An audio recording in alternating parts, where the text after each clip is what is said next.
Cruising with Steve.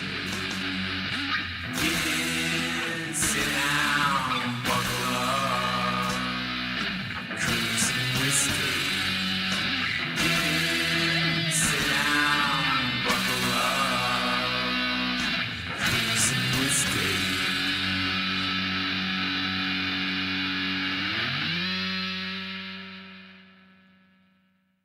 Okay, guys, welcome back to the show. This is Cruising with Steak. We just interviewed, well, we didn't just, but we interviewed SMQ from YouTube's. James, what'd you think of this show?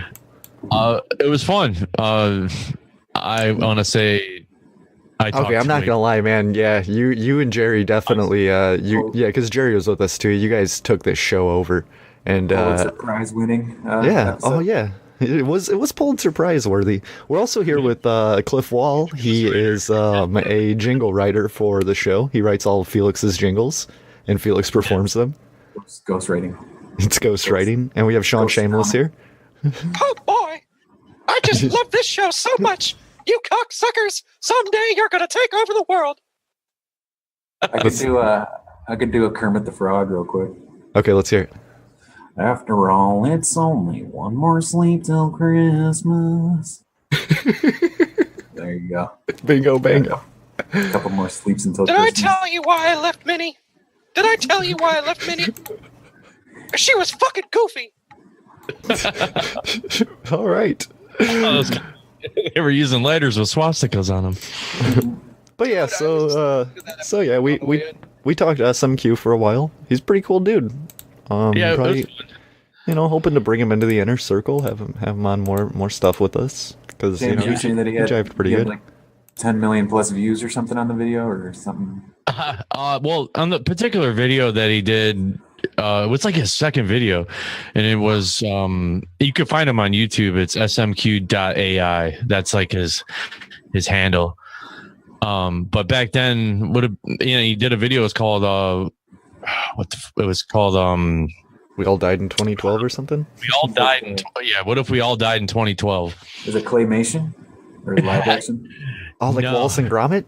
No, that'd be awesome. No, man. Like the way he does his videos, it's just like text, and then he just talks. Like you don't even see him. Narration? No. To this day, he's unseen. Yeah, he didn't even show his face when we interviewed him. When we interviewed him. That's okay. Nope. That's all right. That happened. Yeah, Not really. Some people wear masks. It happens sometimes. He does wear a mask. Actually, now he wears a. Teddy bear mask. He wears a teddy bear mask, kind of like Five Nights at Freddy. I really think that wearing masks is a byproduct of our society today. We're just not capable of having real in-depth relationships with people, so we put on masks to appeal. We have somebody that's True. I believe it. I've already worn 2 masks in our face chat here. It's true. It's true. There has been 2 masks. There was a mask change. And an ET mask. Yep. all of my masks are in the special Good times. playroom. I don't feel like bringing them out. Oh, One man. may or may not have a ball on it. So let's just start it off got a good. hose. Nose. I think it was a nose.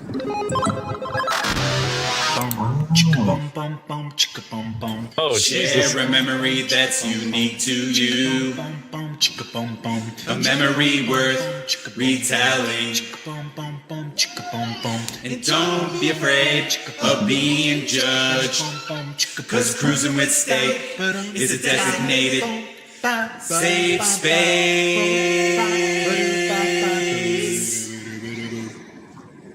I sing along to every goddamn jingle I hear. Designated steak place. It is a designated steak place. One guy for Felix, 40 since this is your first appearance on Cruising with Steak, you got a memory to share with us? I gotta preface it with a couple things, and it's like 2 different stories. Hey, bring it on, man. One embarrassing story that I don't think I've ever told, but there was no reason for me to ever tell it. And I had to preface it with I've been keeping journal entries daily since October of 2013. So yesterday, when I was talking to James on this chat, I looked back 3 years to 2014. So it was October 17th, 2014, and I thought I'd read my entry. How about that? Yes. It was way back. Can I read the entry? There's some good stuff in it. Read it, man. This is your segment. You take it. Take it away. All right. Designated safe space. Uh-huh. So I title the journal entry sometimes. Sometimes I just title Monday or Tuesday or whatever. This one I titled it Garage Demolish. This is October 17. The special day. I stepped on a nail today. The pain is a 7 or 8. When I step on it, it's swollen. Puncture wound. Oh no. This happened as Ryan and I demolished the front end of the garage with sledgehammers. Earlier, we offhand were talking about this exact thing happening. Then it did to me. And earlier, Ryan, this is the guy I'm demolishing the garage with, accidentally tipped over a bucket of motor oil onto himself. So up above the garage, there was just an old bucket of motor oil, and it just like went all over his chest. And I kind of have a visual of it. It was pretty funny. And he was smoking a cigarette at the time, so he's puffing a cigarette and motor oil like one. So motor oil onto himself. This bucket was up in the attic. So I wrote about it being up there. He didn't know there was anything in it. Overcast all day. And then I'm going to take my wife's name out so you guys don't know her name. Okay. She joked. Maria. No. She joked later that we had a Three Stooges type of day. Tetanus shot tomorrow. My wife went to watch a show with her sister on TV. Before she left, she pampered me. She pampered me, pouring me sodas and a milk, bringing me my computer and power cord, and bringing me a cookie. Aww. There's a couple more. This is kind of cool. She left, and I watched a video documentary on ayahuasca, spiritual plant medicine hallucinogen. And then I just talked about kind of my pain in my foot, and that's about it. Ayahuasca documentary, stepping on a nail, and my brother-in-law poured motor oil on his face. Man, what a Three Stooges day. 3 I like years to the day. Yesterday, though. Damn. I really like that you watched an ayahuasca documentary. When was Our this? first episode was interviewing Sean about ayahuasca. Yeah, I remember just watching it, and I don't know, like it was, I can't remember much about it, but they just documented going down to wherever, Central America. That'd be kind of cool. I heard there's a lot of scammers, though, that do that Scary. stuff. You know, Yeah, it would be scary. if I were to go to South America, I have a safe group. Could I know that I would be? Yeah? Dude, I'll go with you. Opportunity. I'm telling you, ayahuasca is an interesting, eye-opening experience, even for the uninitiated to hallucinogens. Gotta purge. It's nothing like acid. It's nothing like mushrooms, similar, but I mean, Jesus. Other ayahuasca, man. Talking to the gods. And then my other memory, you guys ready? Yes. Born ready. I'm sorry, I was taking over. This one's kind of funny, but kind of embarrassing, but it's pretty short. So I was younger, and I think I was like 10, 11, and my brother had worked at like a fish and tackle warehouse called Robinson's. So it's like a fish and tackle place, and they sell fish and tackle. Hey, going to Robinson's. Sorry. Yeah, kind of like that. But they had like a family, or they had an employee picnic, and they were tubing. So, tubing on the back of a boat. Right. And this is like the first time I ever did tubing or whatever. So I did the tubing, and we're hitting waves, had a blast and had a lot of fun. And then I remember afterwards I was on the shore, and I was like looking at my swimming trunks, and there was these like little pancakes in my little pancake type feeling type things in my swimming trunks. Mm-hmm. And I was like, is this sand? Is there like sand, that got in my swimming trunks? You got mud pies, son. I ended up realizing it was poo, and like had like pancaked in my swimming trunks. You had pancake poo. Oh, jeez. From hitting the waves, and I ended up kind of evacuating my. That was some intense tubing. And I remember just feeling. I remember feeling really weird about it, and not really telling anybody about it. Wow. Well, that's it. Hey, cruising with steak is a safe space. You can talk about it every time you poo yourself. Everybody poops. Weird. Yeah. Felt weird. Never told anyone, and now 20 plus years later, I'm telling you guys. Oh man, that is great. There you have it. It happens, man. Yeah. Dude, this one time I was delivering pizzas, this was probably only like a decade ago. And dude totally sharded in the middle of one delivery. I was like, oh, it'll be fine. No, it wasn't fine at all. It was a mess. Had to Was it goopy? Oh, it was goop. It was goop. It was back when I had bad opiate addictions. So, it was like I was kind of off them for a little bit and shit was just evacuating because, you get constipated from that stuff. You were turning tricks and you had a loose opening. It's because my asshole's prolapsed and I can't hold it in any way. I don't have a sphincter. There it is. Oh my God, I've got a story to go with that. Hey, it's a designated safe space. Let's just cut out all the segments and tell just humiliating stories for the next half hour. We could totally do that. I actually have another poop one. You got another poop one? But it's pretty general. Oh, okay. I just ran home and had to go really bad, and one of my siblings was in the upstairs bathroom, and then someone else was in the downstairs bathroom, and I remember just I'm like, I gotta go, so I ended up just going in my my hands. In my hands. Going in my hands at the base of the stairs. Perfect. So James, have you ever pooped yourself? Oh, it was yes. Let it out. Let's hear it, man. Wait. This I was thinking of doing a first kiss segment jingle, but then First kiss, that would be great. Oh, dude, Grim Steak would have one story. You'd have to do it with your guests because you'd hear just ours, and that's it. That's a good idea. We could just spring it on. We're never going to get any more guests booked if they ever listen to the show, but we could spring it on them. But yeah, I liked how when we did that. Beforehand. Yeah, we did that live stream, and you were definitely guiding. You handled the show. You steered it very well. We were talking first kiss segment. It came up. I was kind of embarrassed to ask, but I'm like, it'd just be funny to hear if people want to talk about their first kiss. That'd be sick. First kiss segment. I want to hear JP Sears' first. So Sean, have you ever pooped yourself? Yeah, I have. A couple of years ago, I made the mistake of watching Tucker Max, the movie, with my son. If anybody's familiar with Tucker Max, he's written a couple of books. They're bloody hysterical. The guy's just an absolute... Is it claymation? No. Real life. He's just a depraved human being. And he prefaces his story with, I was a depraved human being and I'm a much better person now, but the shit that I did when I was younger is hilarious. I have to share it. So anyways, in the movie, he comes on to these girls in the bar and he's a complete fucking douchebag, so they put Visine in his beer. Oh. So... Wait, they put what? Say Visine. Yeah. Visine. They put in his beer a couple of good drops. And so later on in the movie, he's fucked up and drunk. And he wakes up, finally there's no shit, and there's this whole fucking segment retelling the scenario where he's walking through the lobby naked and just shit everywhere, just leaving a stream of shit behind him. So I watched this, I'm crying, laughing about it. My son thinks it's hilarious. And so I had Visine in my house at the time, and I was drinking a beer, and my son's one of those people, you could tell when the horns are starting to stick out. Gotcha. Doesn't take after me at all, and those points.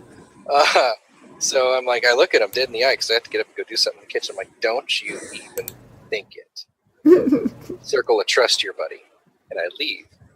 So I tell that story to tell you another one. The following day, I am at, I had to make a job site walk early in the day at the mall in San Jose. And I go in, and I'm like, oh God, I feel a bubbling. I better go to the bathroom. No, I go to take a piss, and I'm figuring, you know how when you're taking a piss, you got to, you do a little muscle game where you're, peeing and trying not to shit. Definitely. Just what's going on here? I think I can balance this out. I do this every other day. And I'm taking a piss, and all of a sudden I'm like, and I feel this hot. And I'm like, no! And I'm, holding my junk and scrambling to the bathroom to the shitter. Which is, 4 or 5 steps away. And every step, I'm just getting further and further into committed to this is not a good situation. Oh, God. And I finally, I'm just peeling off my clothes. I'm just nasty from, the waist down. It just, the problem with that Visine thing is he did it. He put it works? Oh, it works. And there's, no, you have there's no knocking on the door. It's just a battering ram, and you are committed and screwed. So I'm fucking just, as every step, I'm just dripping more shit all over my pants. It dripped all the way down my leg into my boots. I'm just sitting there on the shitter like, oh my God, this is so retarded. And I'm like flushing. And I take off my boxers, throw them in the corner. What day and what year was this? This was not, maybe like 3-4 years ago, little bastard. Nice. So that was like the one time it just was not good for me. I've been thinking of bringing an extra pair of pants to work just in case, like my pants never know. split. That's Just a in good case my pants split. You Right. know? It's like you're at work and you got like a split pants or something. Yeah, everybody hates ripped pants. Spare, but you could also have that spare for that kind of thing happen. Mm-hmm. I have a boogie bag in the back of my car with an extra pair of clothes. Cause Are they Why not? Jinkos? You got a spare pair of Jinkos laying around? yeah. So that's my poop story. There's Nice. others like that one. They happen, you know. I give it five turds up. Oh, Five turds. excellent. 5 turns down. Totally What else we got Five here? turds down. Hey, I got like, Holy fuck, I wanna bust down a door and start eating your meat mountain. Cruising with steak. Health slash food segment. The bladder and Your stuff. meat mountain, your meat mountain. Grab a bite to eat while you're listening to this, it's good. Yeah, get some burgers.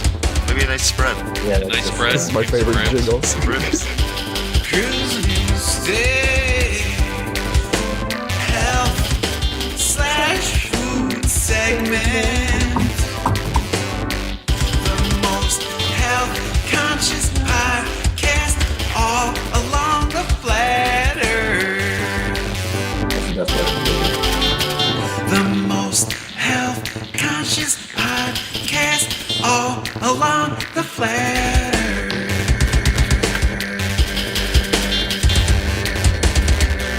kind of long. Fucking jingle. meat mountains. Dude, it's alright. Holy fuck, I wanna I think this I up- wanna bust down a door and start eating your meat mountain. It's like an extended play jingle. It's a great. That's my favorite jingle. James, what do you got for us? Let's see. No STDs this time? STDs, yes. Oh yeah, that wasn't meant to be for STDs. That jingle. Oh, yeah. You were upset Oh, about that, okay. Felix. I wasn't upset. I was just like, what? What a crazy turn of events with this STDs segment. Felix, tell us about your breakfast today. I'm sure that was healthy.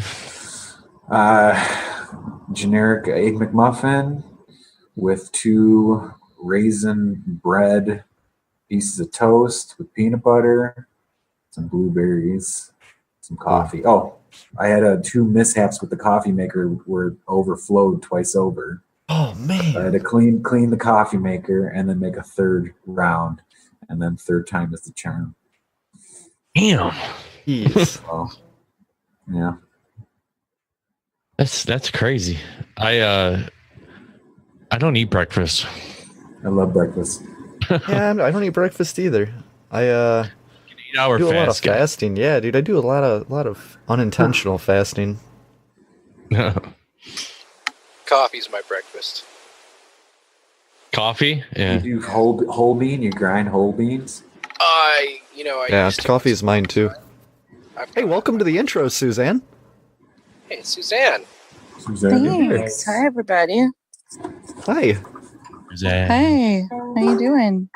Am Wonderful. I too loud? No, you're coming in good. You're coming in good. Is that a loot? Dulcimer. You got any oh, that's nice. You got a health I could do food segment? stress segment. Stress segment. Yeah. Health food suggestion? Health Your levels. food segment. Oh. No, I just saw a thing, though, today from Health Ranger. New study out, don't get the flu shot. Don't get the flu shot? Yep. Yeah. Nah, I would never get a Mercury. flu shot. No, I know. I have Any of us would. Oh. I'm sure you get a hot penicillin shot though, right in the butt. Oh, you're talking about gay stuff. Totally. I got a health little thing I've been doing. Okay, let's hear it. Health thing. This is Cliff Wall here with a health recommendation. I don't know where I heard this, but I've been doing a kind of a cold buster kind of thing with oregano oil. So what I'll do is I'll take a cup, I'll put some hot water in it, and to break the potency of the oregano oil, because it's really like hot pepper like flavor, right? So it comes in, use a little eyedropper to get the oregano oil. I put hot water, and then I put what is it called? Coconut oil in the water, and that cuts the potency of the oregano oil, and it's supposed to really cut your cut a cold in half. Like I'll get like sinus infection, so it's like antibacterial and antiviral, and I think it works. Nice. You heard it first. Cruising with Steak. I have a health Cliff food. Wall. Cliff Wall. Car drives into Somerville health food store. Oh, okay. Yeah.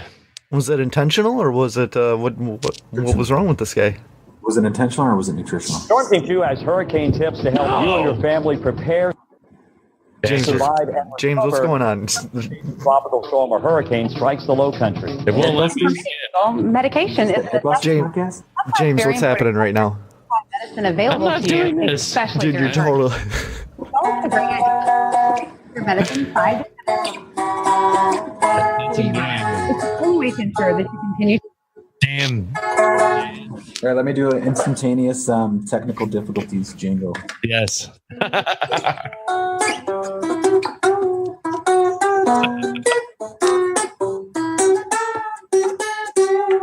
Technical difficulties. Yes. That was great. According to South Carolina Highway Patrol, 4-door Lexus sedan drove through the front of God's Green Acres Nature Health Market. At Dude, isn't that one of the 155. first signs of the apocalypse? Pretty sure. Mm-hmm. Oh, it's all over. There's got to be there's got to be a pun somewhere in there. I'm thinking. Oh yeah. Oh, in the store was struck and injured during the crash. Oh no. And sent to the medical center. The driver and passenger inside the car were transported to a hospital with possible injuries.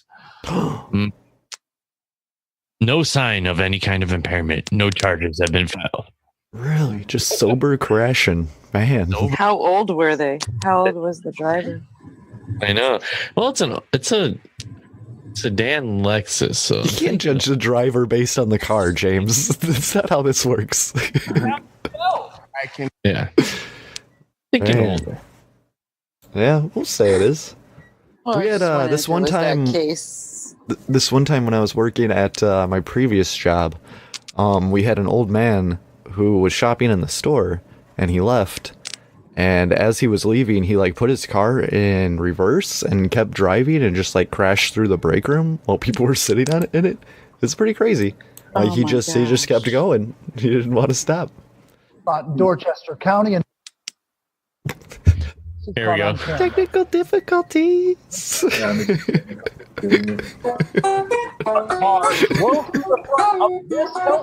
Oh, here it comes. Okay. One woman inside the store was injured and taken to the hospital. Dramatic video captures the moment when a 4-door Lexus sedan plows through the front of God's Green Acre Natural Health Market on Central Avenue in Somerville.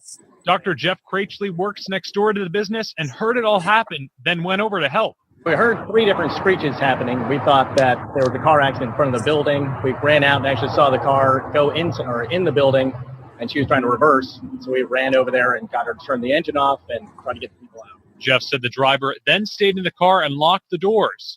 South Carolina Highway Patrol is investigating the crash and said they determined that the car was traveling east through the parking lot and accelerated into the front of the store around 1:55 p.m. on Monday. Sorry. Diane Till was inside the store This when the chick car got came through clipped. and struck her. And all I know is she came to me. I was on the ground after the car crashed in, and I remember her saying, "We've got to get out of the way. We've got to get out of the way. So I was able to get up, and we ran a couple of over. She was taken to Trident Medical Center and was treated for bruises, cuts, and a bump on the head. Highway Patrol said the driver and passenger in the car were transported to Somerville Medical Center with possible injuries. Smoke weed every day. There you go. Yep. You heard it here first. That's amazing. Yeah, that was good. What else we got here? Wait, what is there? Any other food? Any other food things? We got any other health/food? I think I've had something. I had gas station pizza for lunch. Ooh. I did actually have something for. I did have something for the health segment. I was going to ask you guys how often do you guys floss your teeth? I never do. I'm terrible. Every night. I skip on weekends. And I do it every weeknight. Yeah. I don't floss. How does your wife feel about that? She's okay with it, probably. I don't think so, man. Like, personally, if I don't floss, there's a buildup, and it's not very pleasant. I don't get buildup. Dude, I don't even think about flossing. I do. Maybe like at least like I don't know. I probably should be doing it twice a day. I just had to spend a shitload of money on just ton of dental stuff, dude. It's like, but I at least once a night, at least before I go to bed. My cat got 7 kidney stones removed today. Speaking of spending a shitload of money, fucking, that's gonna cost a fortune. Ooh. But she's good. Yeah, she'll be back tomorrow. That's good. Mm-hmm. Yeah, an overnight for animals, dude. Yeah, catnip? dude. They give them a lot of catnip? I think she's loaded up with catnip right now. She has an IV of catnip going into her. 50 cc's? Yeah, at least catnip. 50. That. She's doing pretty good. What else? What do you guys think about x-rays at the dentist? Dude, I had braces twice when I was young, so my face was literally, I x-rayed like at least 100,000 times, like from age 7 to 11. Nothing but x-rays. They leave the room, put on the dude, I was wearing lead vests when my face was getting all fucking x-rayed, and then they thought I had scoliosis in like third or fourth grade, so I had to get x-rayed for that. I've been blasted with so many x-rays, and I don't even have superpowers, so it's kind of lame. Someday. You know, I deliberately stand in front of the microwave when I'm cooking food to. Dude, me and my brother used to do that when we'd watch the X-Men cartoon. We were like, man, we'll get mutant powers if we sit really close to the microwave. No, I don't want superpowers. I just want to be. Dude, all I've ever wanted my entire life is mutant or superpowers. It could be why I'm sterile, too. Ooh. You never know. You guys need a superpower segment jingle. Superpowers. Yeah, hey, King Jingle. Like, totally. And you can come up with superpower would you have, Felix? I say that we just cut the guests out altogether and just play jingles and segments the entire time. Teleportation. Way more entertaining than your guests. Oh, dude. That's the best. Teleportation would be sweet. I'm here. Whatever you want. Mm-hmm. Just stop by, give you guys a high five, and then come home. Yeah, pretty much. Just drive by high fives. That's what we do. Stop in the bank vault and then come home. Yeah, that's what I would totally go for teleportation. Teleportations would be pretty sweet. Speaking of superpowers, I was watching at X-Class, I think it is, or XFL. XFL? God. He hate me. Vince McMahon. Yeah.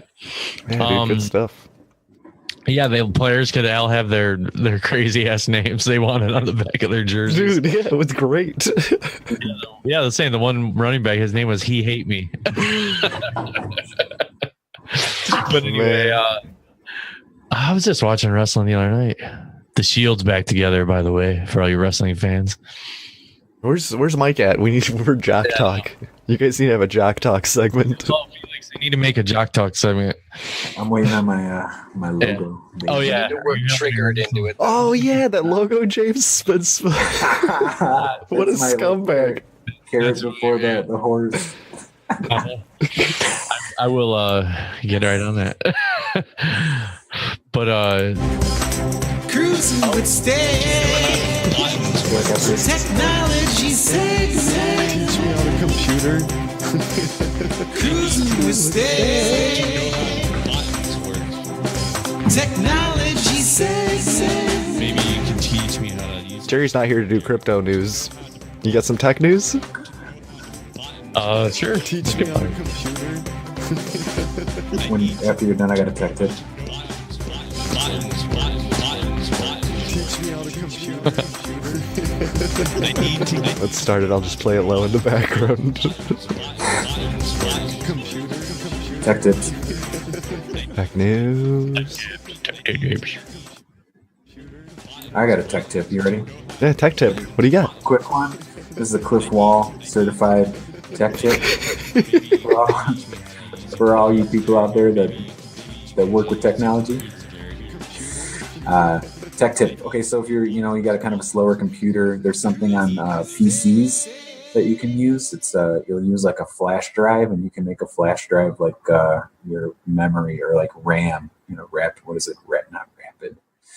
Read access memory or whatever. Random access memory? Is that what it is? Random access. Yeah. So if you got like a slower computer and you just need more memory so that it can take care of stuff on the on the fly, whatever you're doing on the computer. There's something called Ready Boost. So you go and you put a flash drive onto your computer, you put it in, and if you go into like the properties for the flash drive, you can go, I think it's like an advanced or something, and you can enable Ready Boost, and you can make like 4 megabytes or 4 gigabytes of your flash drive as memory. So it's like a virtual memory, and it can make your computer go a little faster. And that's just like PCs. Man, that's a good tech tip. Windows. It's called Ready Boost. Yeah. Search Very it. cool. Search that. Yeah, Google it up because I don't do show notes.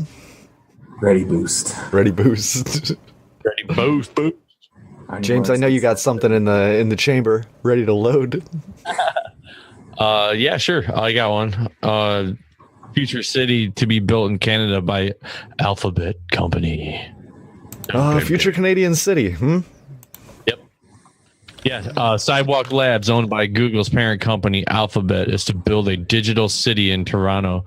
It aims to turn a waterfront area into a working laboratory for a range of smart technology. It is likely to feature Wi-Fi availability, millions of sensors, sustainable energy, and autonomous cars.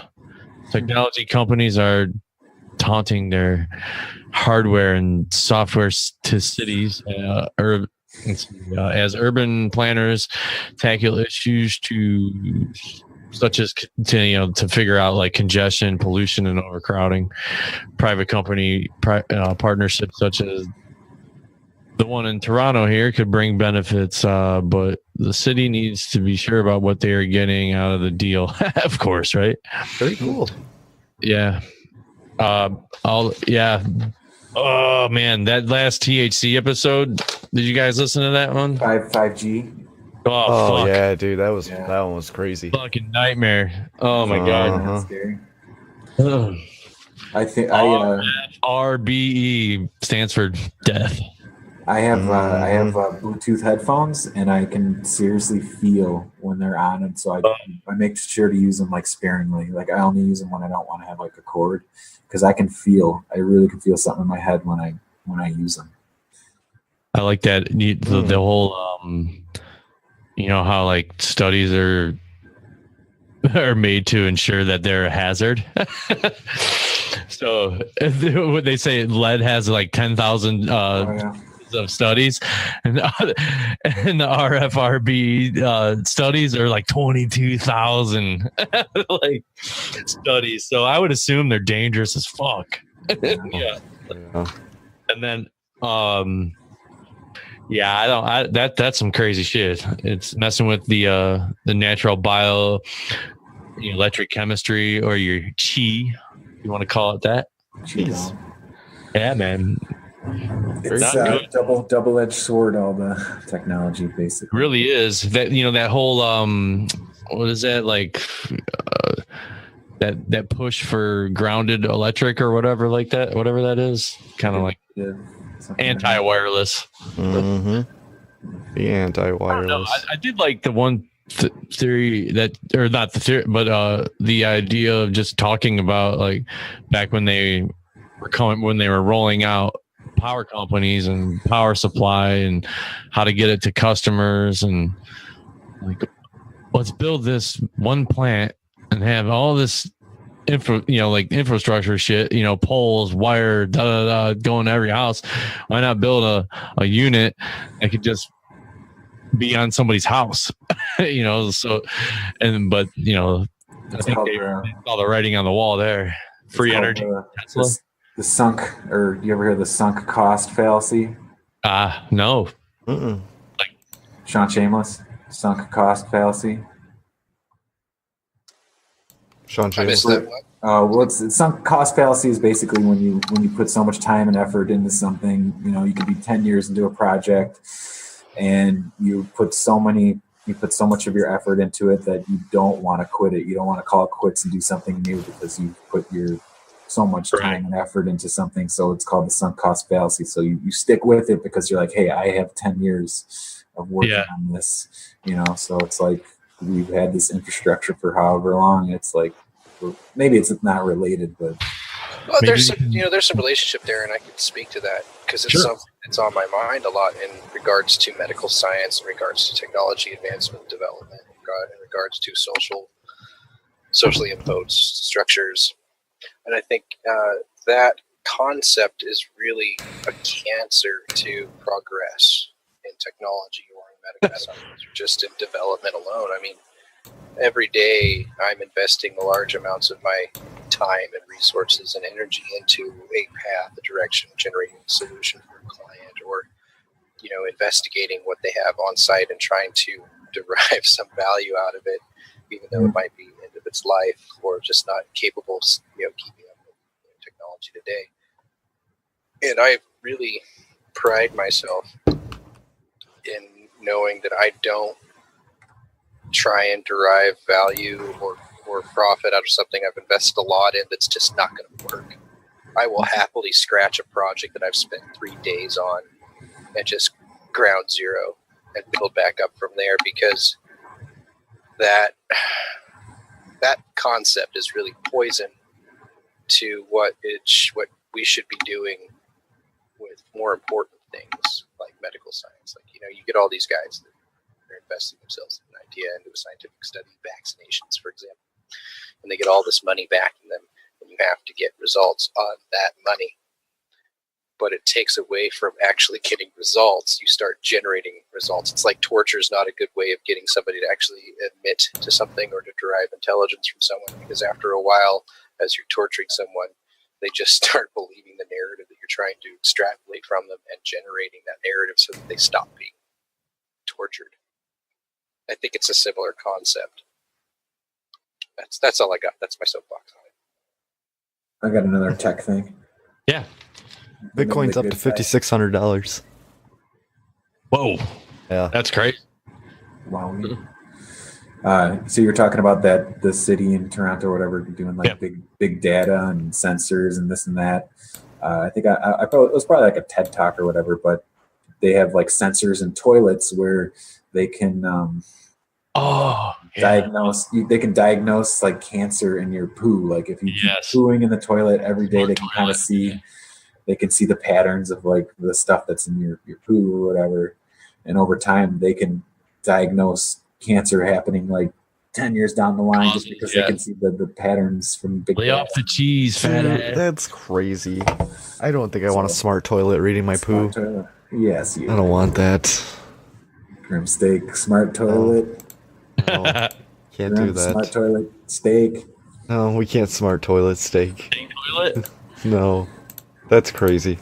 There comes a point when, are they just out to collect every bit of data they can about us? And I said they, even though I hate that term. Who knows who they is? But what do they want it all for? It seems like it's for our best interests, but I don't know if I want people knowing my poo. Only you will know.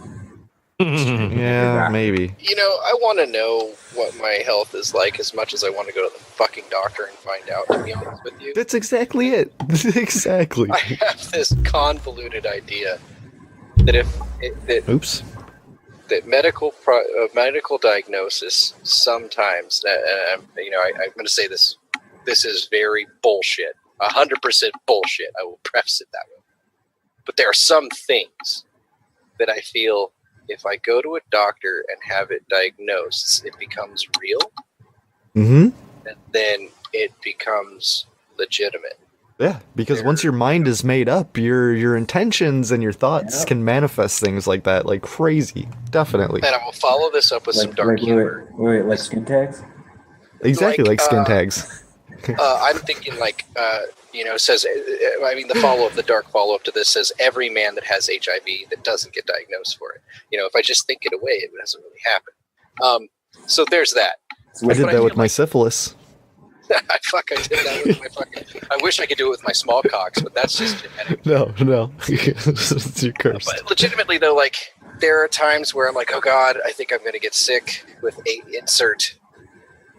I touched a child, but there was a offspring in my proximity that are petri dishes of disease, and now I feel like I'm getting sick. And I go, okay, if I go to the doctor and they're like, okay, got the signs of this, that, the other thing, then I'm just going to get sick. But if I go, okay, I'm just going to think this away, and I'm going to meditate on not feeling sick. I'm going to meditate on feeling well. Intent. For benign little shit that your immune system can overcome, I think it's very possible to really help be cured. I agree. I totally agree with you. You can will the sickness away. Mind over matter. But they say every sickness kills off all your weak cells. So after you're sick, when you get better, you have all your strong cells that are left, and all your. That's why people should stop getting vaccinated. Like Darren said, measles are a rite of passage. Just let it happen. I'm a fan of that. I had chickenpox when I was younger. Yeah, me too. Hey, t-shirt. I got a t-shirt logo idea called. It says just "Get Sick." Get sick. I like it. James Cruz, get on it. The logo king. Get sick with like a little germ. Yeah. Germ on the logo. Mm-hmm. And that'll be like kind of like organic, kind of like grassroots campaign to get rid of the vaccines. I like it. We could now do I'm that. helping you guys generate or collect more hate mail by my whole last statements. Dude, I don't. We don't get any hate mail, like legitimate hate mail. Tags? You talking about skin tags? I'm not talking about my skin tags. I'm talking about my HPV. Dude, everybody's got HPV. Everybody who's 35 and under has HPV. I don't care what you say. Oh, absolutely. Those kindergartners are dirty. I mean, yeah, man. Now they want to give out vaccines for it? What's up with that? I really think that, like, medical science is important. Hands down, that's very valuable. Yeah. That's legitimate. That's legitimate shit. Like, brain surgery is legitimate. Heart surgery is legitimate. All of it is legitimate. To a there are point. some things you go, oh, maybe it's a little excessive. But, I mean, like, I'm not a fucking doctor, but I will tell you when I go to the doctor, I feel better. What about But I chiropractors? will also say... Chiropractors are a scam. Biggest scam ever. Yeah, I don't agree. Dude, they're not even doctors. Maybe I've just been listening to too much Joe Rogan, because he just shits all over chiropractors. That could be a problem. What do you guys think about inversion tables? Inversion tables, I don't like them. Well, you remember that Simpsons episode where Homer was pushing people over a garbage can and it was fixing their backs? Yeah, that's kind of legitimate. So my chiropractor success story, my chiropractor story, I got into, so I used to play taiko drums when I was younger, right? Early 1998, I used to play taiko drums, Japanese big barrel drums. Okay. For Watsonville Taiko Dojo. I could play... This was sumo, right? No. Taiko. I'll Taiko. Taiko. It's okay. Jesus fucking Christ, Greg, get on the page. What is Taiko? Tango Alpha India Kilo Oscar. Taiko. Get out of here with that. Taiko. Oh, okay. Taiko drums. Oh, those are some pretty groovy drums. You should get some. You should get some, Felix. Are they made out of? What are they made out of? So they're made out of a wine barrel with the ends cut off, like maybe 6 inches of the end cut off, and then a skin stretched over it. And they have this big, boomy fucking sound. Cool. They're amazing. I love That's it. where all the foreskins go for circumcisions. Actually, they all that's get probably true. sewn into taiko drums. It takes a lot of Japanese foreskins to make one. Yes, it does. So it's a long process to turn. So I used to be able to play those on a Friday night from 7 p.m. to midnight, and then on a Saturday morning from 7 a.m. to noon. And then once a month we would do a workshop which would be on Saturday we'd play from 7 to noon practicing, and then we would go and set up by 3 p.m. and play until midnight. And I could consistently play with a little 15-minute break here and there because I was like, what, fucking 15, 16 years old, full of cock and fucking full of cum. You know, you're totally full of cock. Who are you trying to get? Full of cock. Totally. So I got into a car accident. Did you tape your hands? I do use my hands, both of them. So I got into a car accident. Tape your hands? Like, Did you put like tape, athletic tape on your hands? No. No, I built up the calluses. I mean, come on, I was like 16, so there was a lot of that going on. Made my hands strong. For those of you out there in the world that couldn't hear it, there was a hand gesture that was much like fapping. So I got masturbation. Into car accident in 99. Fucked up my neck and back. And I couldn't play anymore. I legitimately couldn't play more than 15 minutes without my arms just falling to the side in complete muscle failure. I'm like, this is bullshit. I'm fucked. So about 8 months, 9 months later, maybe a year later, I was at a Japanese cultural fair supporting my dojo that I still couldn't play. And I ran into a chiropractor by the name of Steven. I'll spare his last name so he doesn't get associated with the rot that we talk about. And I met him, and we were sitting there talking. I told him the scenario, and he sat me down. And he's sitting there fucking around with my left arm, and he put my hand on my head and pushed down on my shoulder in a certain way very abruptly.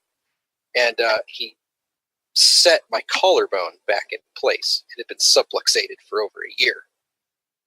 As soon as he did that, I got my range of motion back in my arm, and I was able to gradually go back to what I used to do. And then you did the electric boogaloo?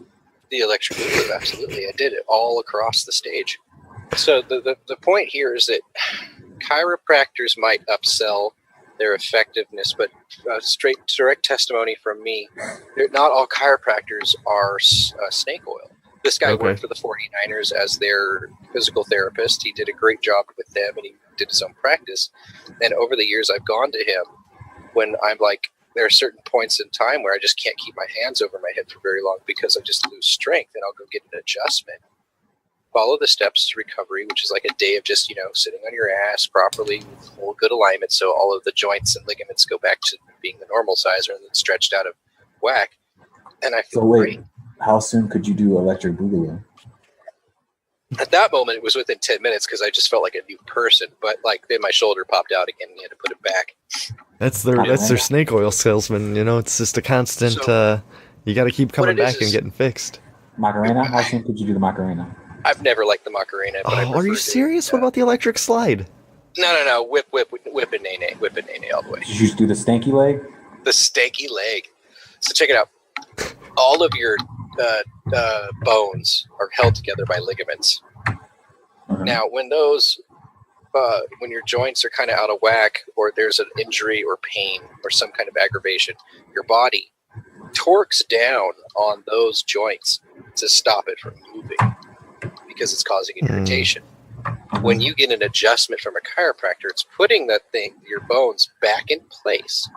But then you have to imagine that soft tissue, the ligaments that hold your bones together, something stretched longer, and something got stretched and something got tight, and now it's like one's stretched and one's loose. It's like one's like flip-floppity floop.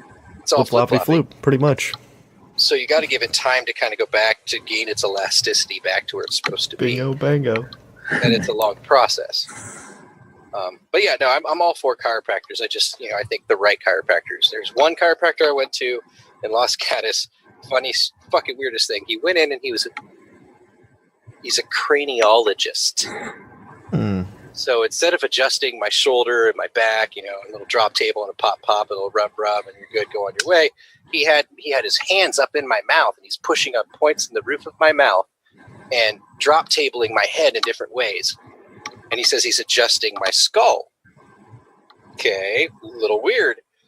He'd have me get up periodically, occasionally. He'd have me get up and take a few steps in a direction and then walk back. And as I was walking in that direction and walking back, my back would adjust itself.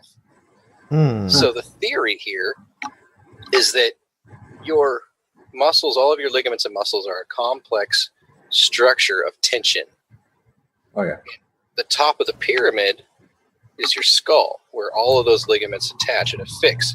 And then if one of those is off of adjustment slightly, the rest of them end up out of adjustment as well. So if you adjust the tension points, the anchor points, which is the skull, then everything else falls into place. I've actually experienced it. It's interesting science. Understanding mechanical or structural engineering slightly. Understanding erector sets. Understanding working with machinery and working with mechanical devices. If you've got a complex series of pulleys and rubber bands that all are relying on a center point to be completely aligned, if it's slightly out of alignment, everything else is slightly out of alignment, it makes sense. Yeah. I got a Cliff Wall health and back recommendation for all y'all. Cliff Wall out there. This is something I've been really paying mind to and being mindful of is right when you wake up in the morning, right? Think about when you wake up in the morning, you're like super groggy, and how you get yourself up.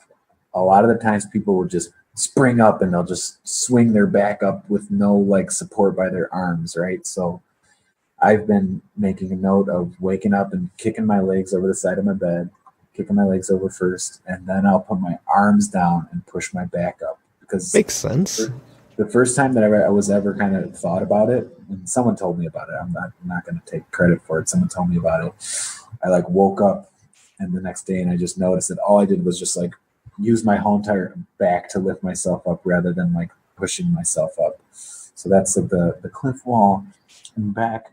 Yeah, because I mean your muscles they're just relaxed all night long. You're not using them, and then just sudden burst of energy like that, man. And every like even with like brushing my teeth. I'm a springer. I'm gonna use this now. Thank you. Try it. Like and every like movement I do nowadays, like I'll just put my arm down like when I'm brushing my teeth instead of just like having my back like hang over the sink or whatever. Or when you're flossing, except for on weekends. Back. I put an arm down and I use my arms to like support myself just because like over time I figure I'm gonna get back problems in the future. Like why not? The fall exclusive. We're still in tech news.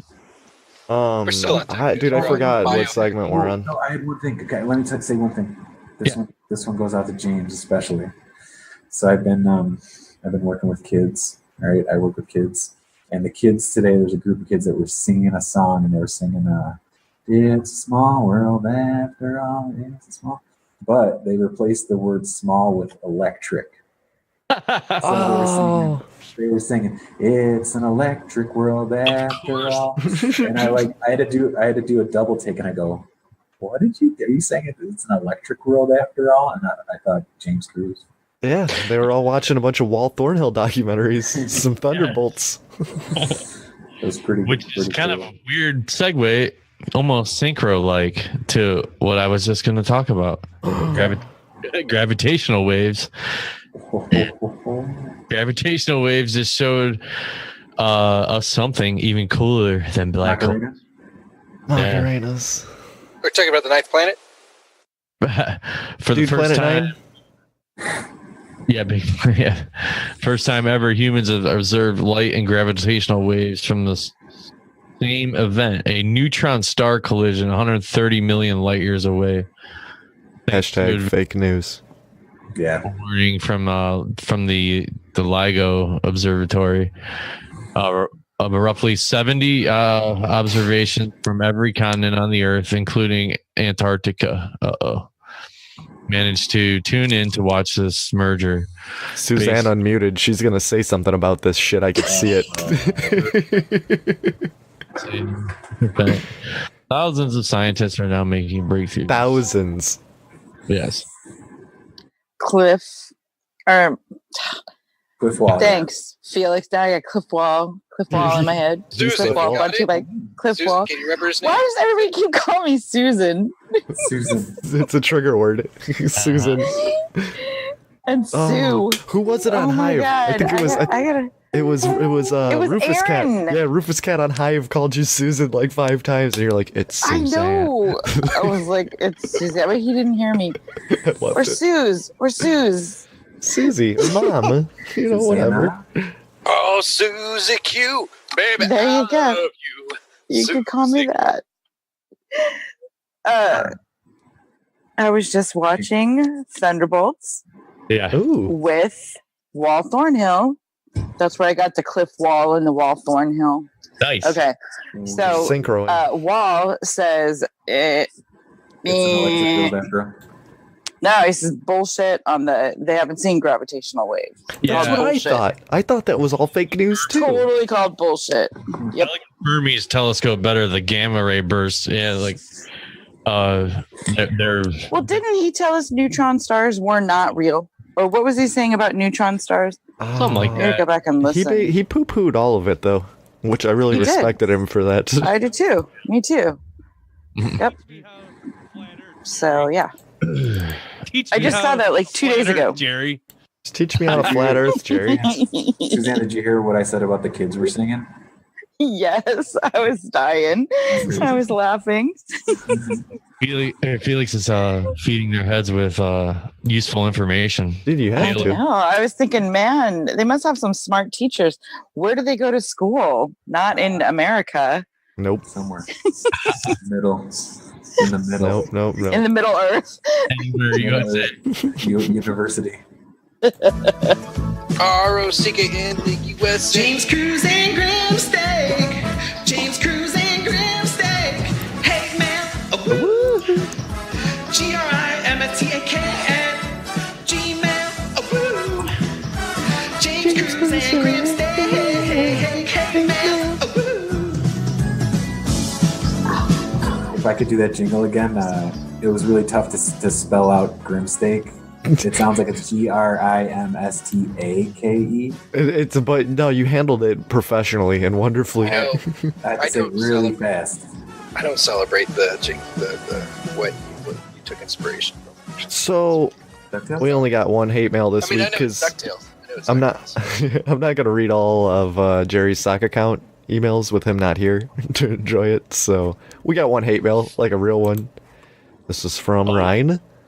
And he says, I sure wish Trump would hurry up and get this Make America Great Again program implemented.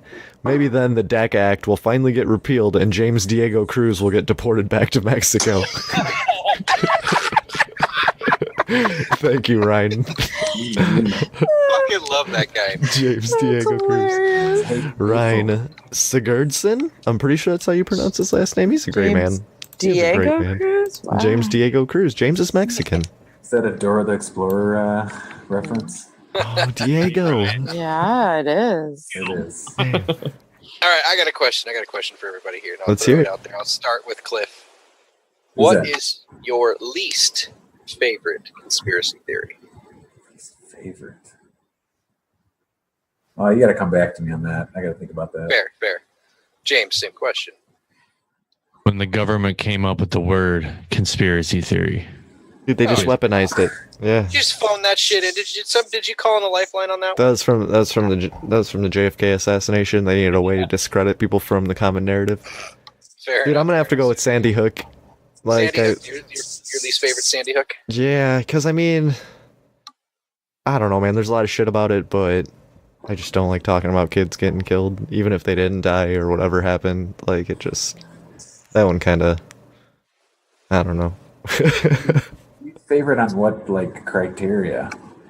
You know, there's a lot of conspiracy theory narratives out there, and I just gave it a broad, like, you could talk about aliens, you could talk about the Montauk experiment, you could talk about, Watergate, Pizzagate, all of the things that kind of fall into the conspiracy theory camp. And there's some that propagate, and you're just like, I really fucking hate this narrative. And there's others you're like, I don't like what it is implying, but I'll follow it because it's intriguing. And that's kind of where I'm at. Like, my least favorite conspiracy theory is flat Earth. Like, that one really pisses me off. That's like my favorite. It just pisses me off. It just makes me mad. I've flown around the fucking Earth. The other one that really pisses me off. Dude, you got shown videos while you were doing that. It was all an illusion. You were MK Ultra that entire time. I know my MK Ultra triggers, buddy. Another one that I have a hard time with is even MK Ultra. Now that you bring it up, that's like another one that I like. It's plausible. It just makes me mad. I don't because like it's so real. It just There's fucking FOIAs. There's CIA documents. Yeah, dude, that's like one of the. That's one of the few. That's not even a conspiracy theory anymore, man. That's Not fact. a conspiracy. That's It's a 100% fact. I don't like the fact that I have 5 copies of fucking Catcher in the Rye. Okay, fuck. Oh god. Get out of here. Oh shit. Manchurian Candidate. We gotta deprogram him ASAP.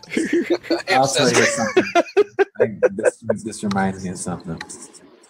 I'm reading this book called Gravity's Rainbow, and it's super like deep kind of stuff. And I really like when people like write stuff, and there's a lot of thinking that goes into it. And this guy brings up this idea of anti-paranoia. So, what would you think anti-paranoia is? Pure belief. What is paranoia? Just not trusting anybody. It's an thinking that irrational somebody's- fear. So rational fear. Anti-paranoia. I think anti-paranoia is Paranoia? Yeah, it's Just paranoia being is an calm and irrational docile? fear. Paranoia thinks that there's all these conspiracies. This is how he explains that there's paranoia is all these conspiracies and all these things are connected. And anti-paranoia is that just nothing is connected. That's the whole idea. Madness. Yeah, I don't believe in that. That's connected. That's a filter. Dude, I get totally paranoid when I get stoned. So what is that? Why? That's just being stoned. That's just the only time I get paranoid. You know, my paranoia. That's why I don't get stoned. So you just gotta smoke every day, and then When I it used doesn't to bother smoke you. the weed before I got the job I have, in case anybody I work with listens to me, I don't smoke the marijuana. Dude, people don't listen to this show. The paranoias that would come, that would I listen. bubble to the surface, were not the paranoias like the government's out to get me, or that my neighbor's going to shoot my dog, or anything like that. The paranoias that I would fit my narrative of why I'm very self-conscious and my anxieties. My anxieties usually fit around, I said something wrong today. I could have reacted to that differently.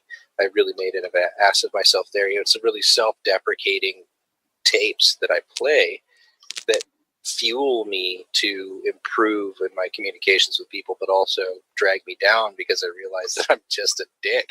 And people don't react well to that, and trying to reshape that but still be true to who I am. Like, I am unapologetic. Like, here's a good scenario. Like, Saturday night we were at a restaurant with some friends, some dear friends of ours, and I had a lot to drink all day.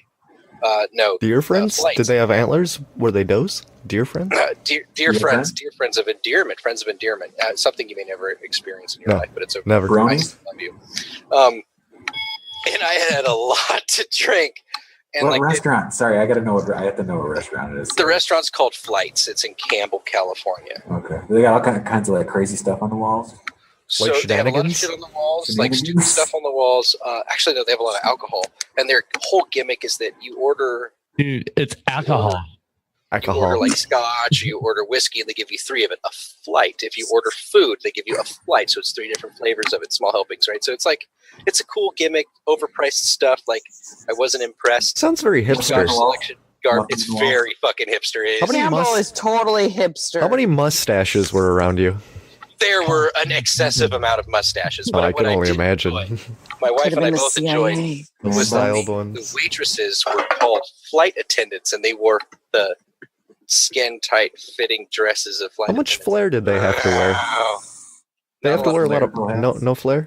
No. Were there any captains? There was a captain, and he was a queer. Were the bathrooms called like gentlemen and ladies, or was there some kind of weird like? No, it was No, they just have the little like occupied. they are embracing the flight gimmick. What was the lighting? Did they use like airplane lighting in it?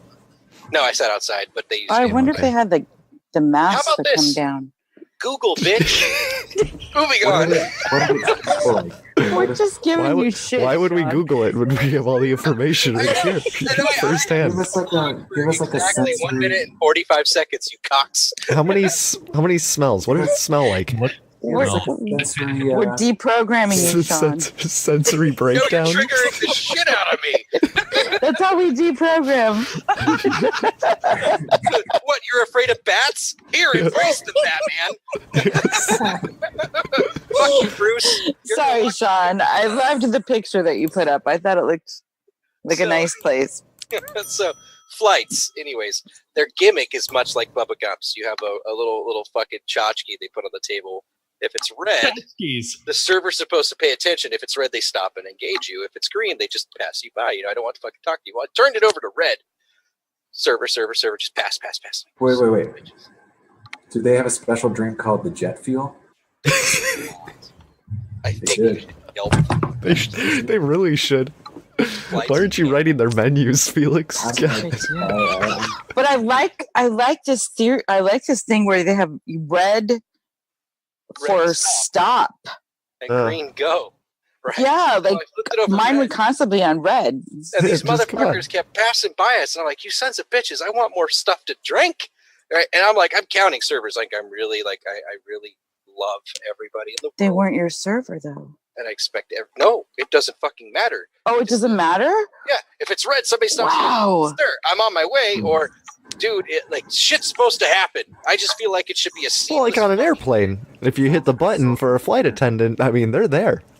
Right. So that's their gimmick. I have this weird expectation of anybody in any kind of job that you have, like with the. If you turn it over red and the server passes you, that they're going to stop. And this was the fucking spiel they gave me. I pay attention to this. It's a verbal contract.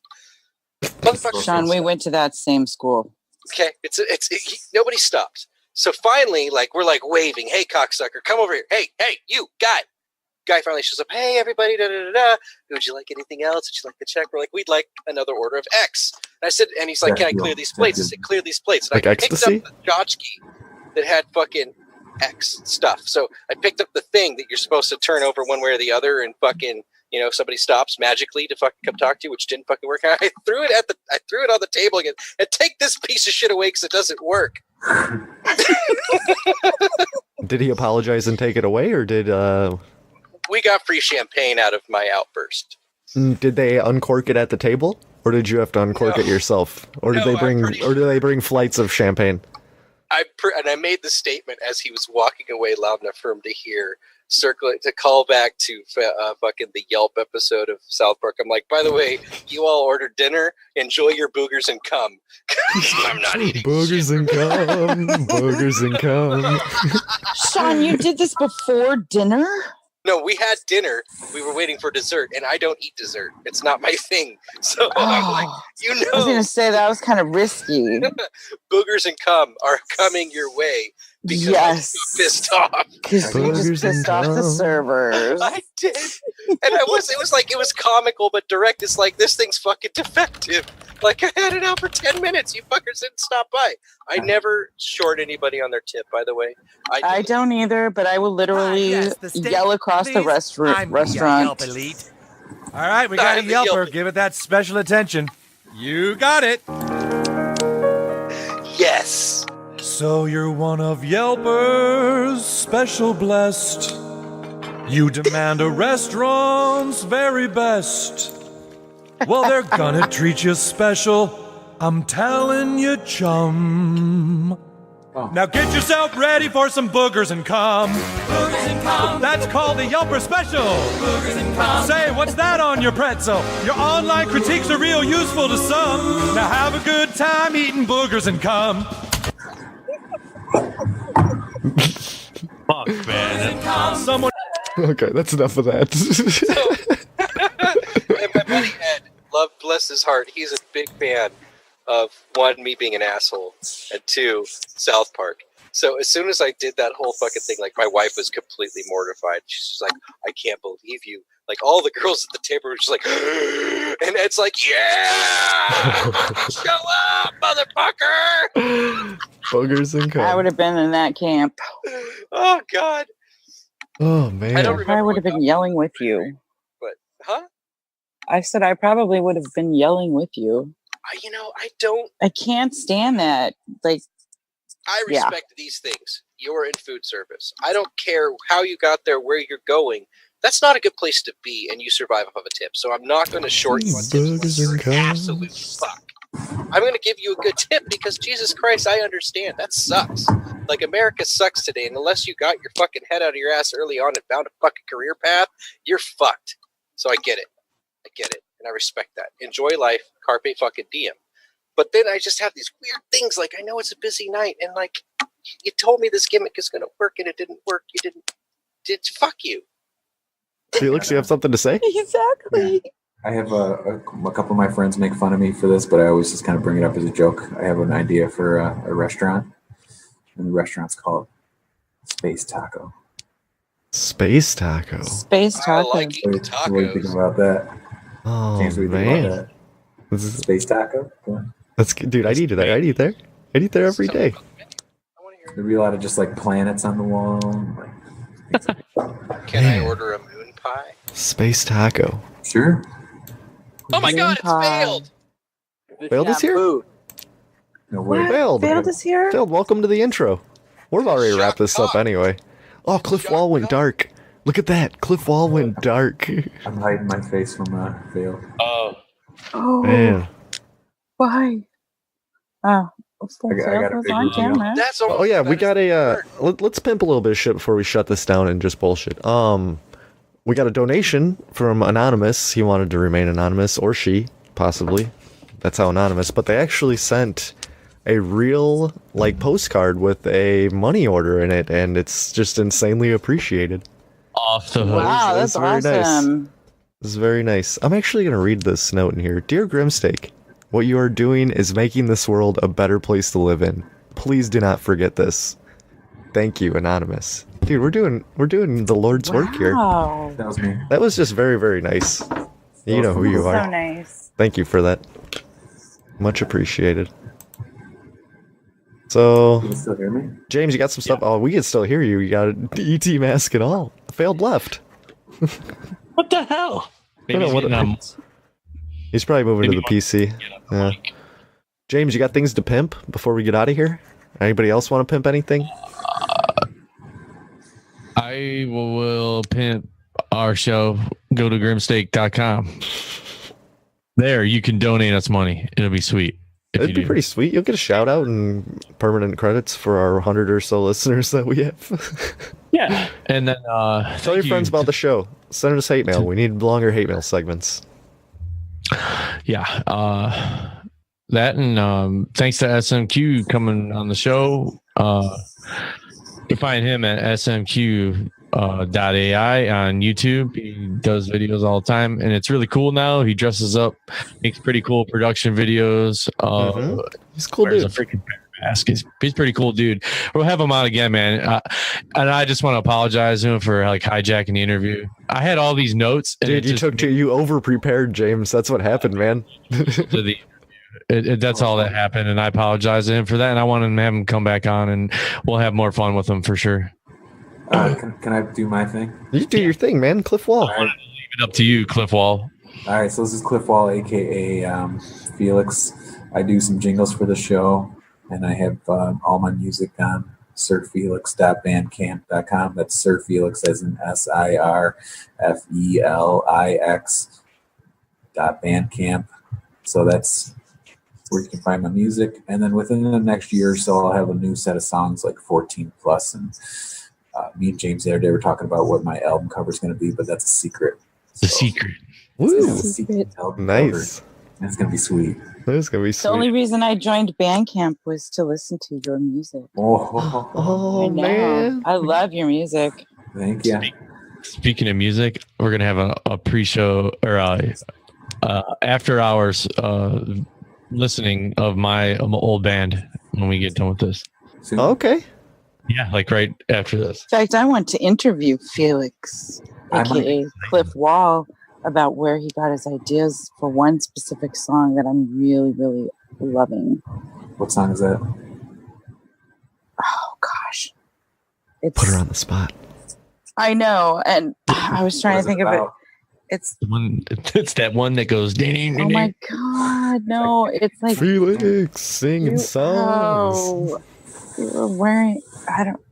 Damn it! It was after Was it the one at the end of adjective. What the hell? Okay, that was track.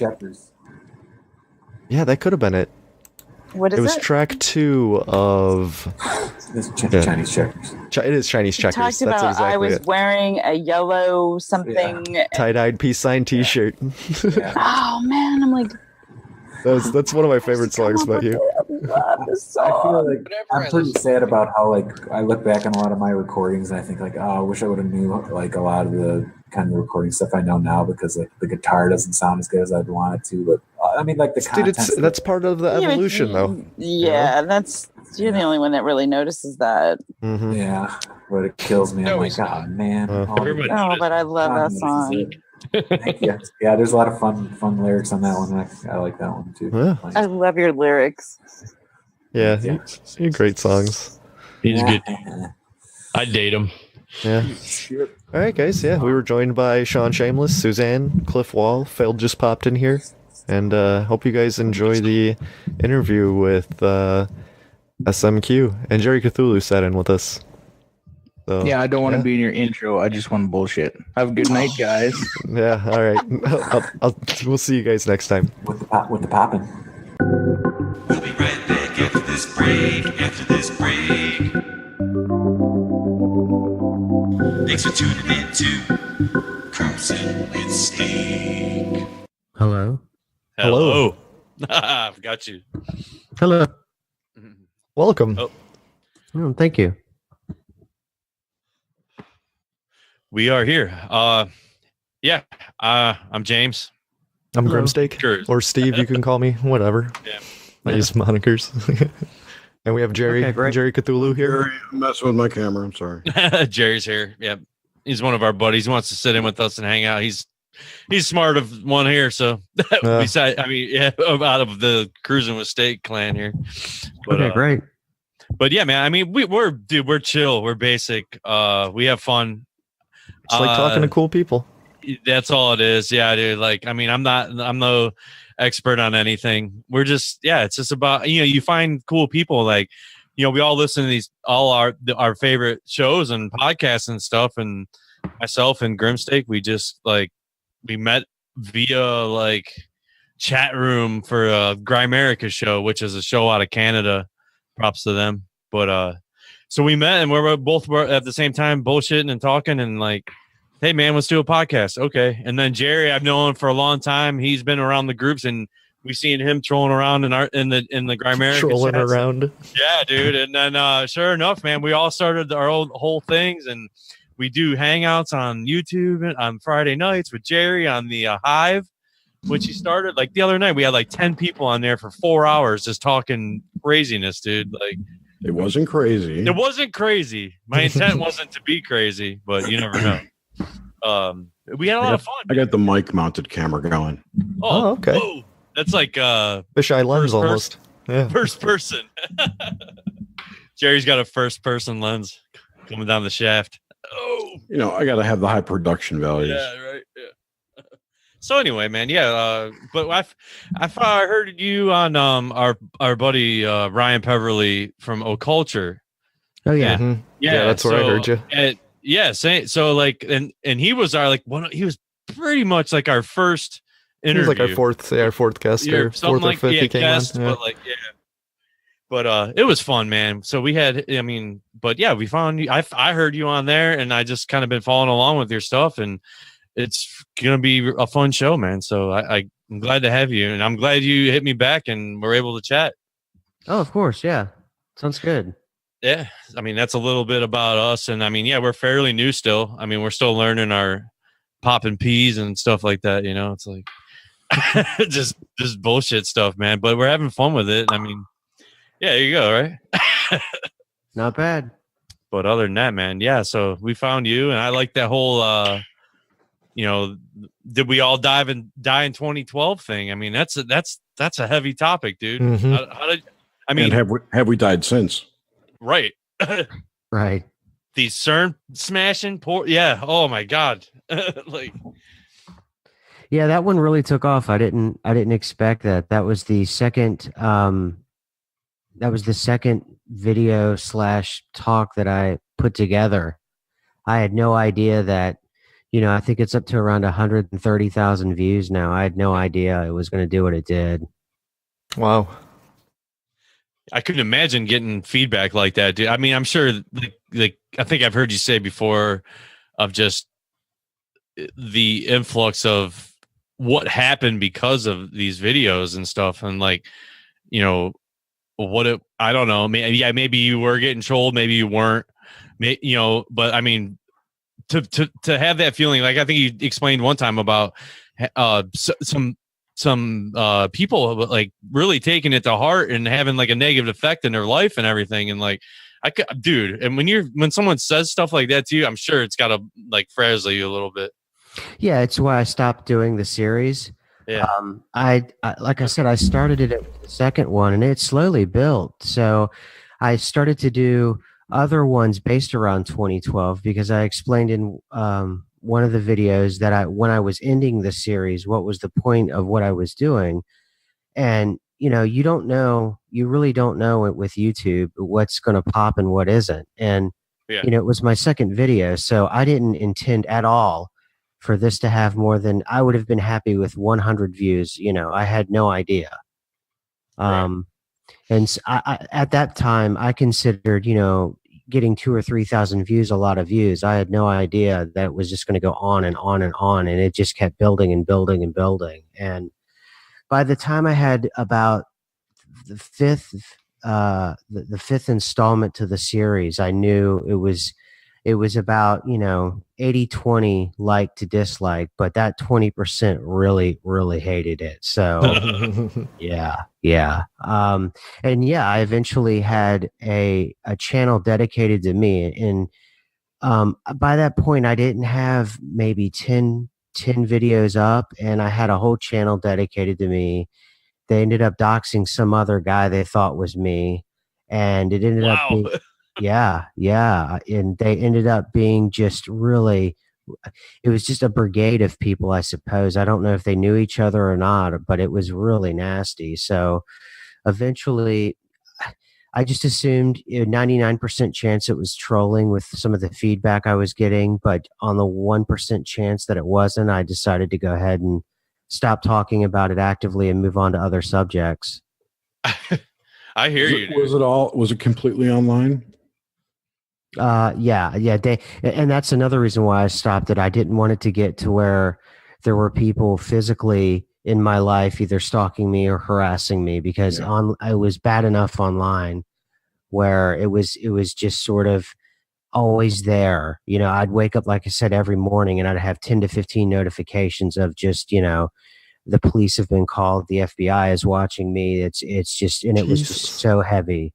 Yeah, it got really heavy. YouTube channel, dude, that's crazy, man. Yeah, it's those crazy. Those chatbots, I think. I honestly think it's a bot swarm that's doing this kind of things. Yeah, and it's really weird. Once I put the video out saying I'm ending it, and then I moved on to the teddy bear mask videos, it stopped almost instantly. So I think you might be onto something with that. Well, and here's the weird thing about it that I've noticed is the line of attack they tend to go with is something you're actually possibly scared of. Yeah. They got into my head. They were talking. People were being, their lives being really negatively impacted, and the FBI were coming after me. And sure, of course, not like most people, those are terrifying things. So yeah, I ended the series. Right, but the question is, how did they know that? Right. It is it's spooky, isn't it? Weird. Well, no, I don't think it's spooky. I just think they're whatever you say driving that bot swarm is listening to everything. Right. Well, I have deeper thoughts, but whatever. It's watching everything on the internet to conform those opinions. Yeah. On whatever your social media. algos. Even though you may be anonymous, it knows your fingerprint as anonymous going through. Shit, man. Yeah. Yeah, so I stopped it, and sure enough, I put that video out, and I get back to what I would expect with the kind of negative comments. Just, I'm either insane or I'm high or there's just something wrong with me. Just that normal level of basic, very basic. Yeah. Yeah. Well, they're making death threats. I mean, that's crazy. It was over the top. Yeah. Yeah. And I've heard of situations where it does bleed into your real life, and it wasn't what I intended. I intended to have fun with this, and I wasn't at that point. So I decided to move on to another subject. And I did, and things have gotten much better since. What are you working on these days now then? I mean, I saw a couple videos. Now's the time to go back. Yeah. Yeah, right. Yeah. Right now I'm getting into the new chronology movement, and that's sort of kind of in line with what I was talking about originally with the Mandela effect is primarily. I'm interested in that, but that drove me to find Fomenko's work. He's a Russian mathematician, and he and other different scientists are working on, or actually not working, they've already done it, the scholarly work on redefining what's called the Scaligerine chronology. And that's basically the chronology that we're all taught in school, starting from, ancient Egypt. 1541. Exactly. And all that stuff. And what's that? Josephus. Yeah. And what they say is that all of those characters, like you're talking about, it was either made up or the timeline is wildly off. I bought the book, History, Science, or Fiction, and I'm just starting the book now. It's Anatoly Fomenko, and it's a great read. And I've been doing a lot of videos on that, and it's incredibly interesting. And it just shows that with the Mandela effect, it may be something that's been happening this entire time. It's just now we have the ability to communicate with one another about things changing in the past. So that's what I'm on right now. It's a very interesting. There's a woman on YouTube. Go ahead, Jerry. Sorry. No, there's a woman on YouTube, Sylvia Ilanova, I believe is her name. Her channel's called New Earth with no space. Okay. And she's got a whole series on Fomenko's work. Excellent. Okay, great. New Earth, no space. Got it. Check out Kara St. Louis has limited stuff on that. She's even put out a couple books on the discrepancy in the timeline.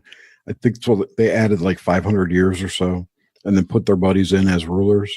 That's kind of the general idea. Yeah, and that seems to be the number that everyone seems to play with. It's somewhere between 500 and 700 years. That is the discrepancy that different scientists or scientists, mathematicians, scholars, historians, anthropologists, they all seem to be playing with that number that you're talking about. Right. And I think Fomenko himself even says 1,000, and that's based on the lunar records, right? That's correct. Eclipses, yeah. So it depends. It's just, I say anywhere from 500 to 1,000 years. It doesn't really matter. The more of the point is that the characters that got inserted into the story, and after a couple generations, people forget that wasn't true. And then books came out. The Gutenberg press was invented, and boom. Gutenberg, yeah. Everything that the monks, all the Benedictine monks had translated, goes out in print as history. Yep, and that's it. And once you're off to the races, it's over with. Right. It's very cool. It's very it's kind of cool. Dastardly planned, but it's very cool. And so far I haven't had any like brigading bots after me, so I don't mind talking about it. There's enough people talking about it. You're not going to make us stink. Right. So and it's nothing that anyone can prove. So go ahead, go for it. Right. So by studying all this and looking deeper into that, are you trying to find like information maybe leading that could maybe build a better system of taught, like in school and stuff like that, as this.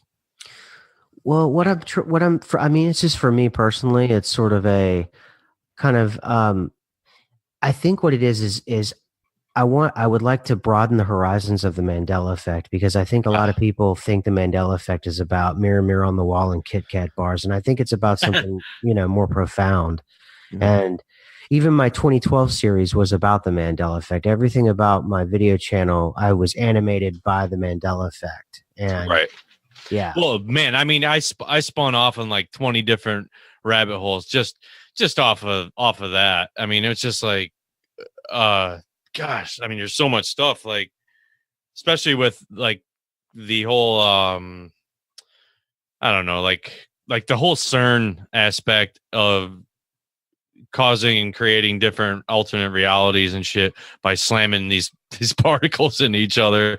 And every time you do it, it's creating more on top of more. And let's see, the Mayans, like if you go back to that whole thing with the 2012 thing, if we're in this fifth phase of man or whatever, and like you said, every time they slam this thing together, and I found out they're building a bigger one.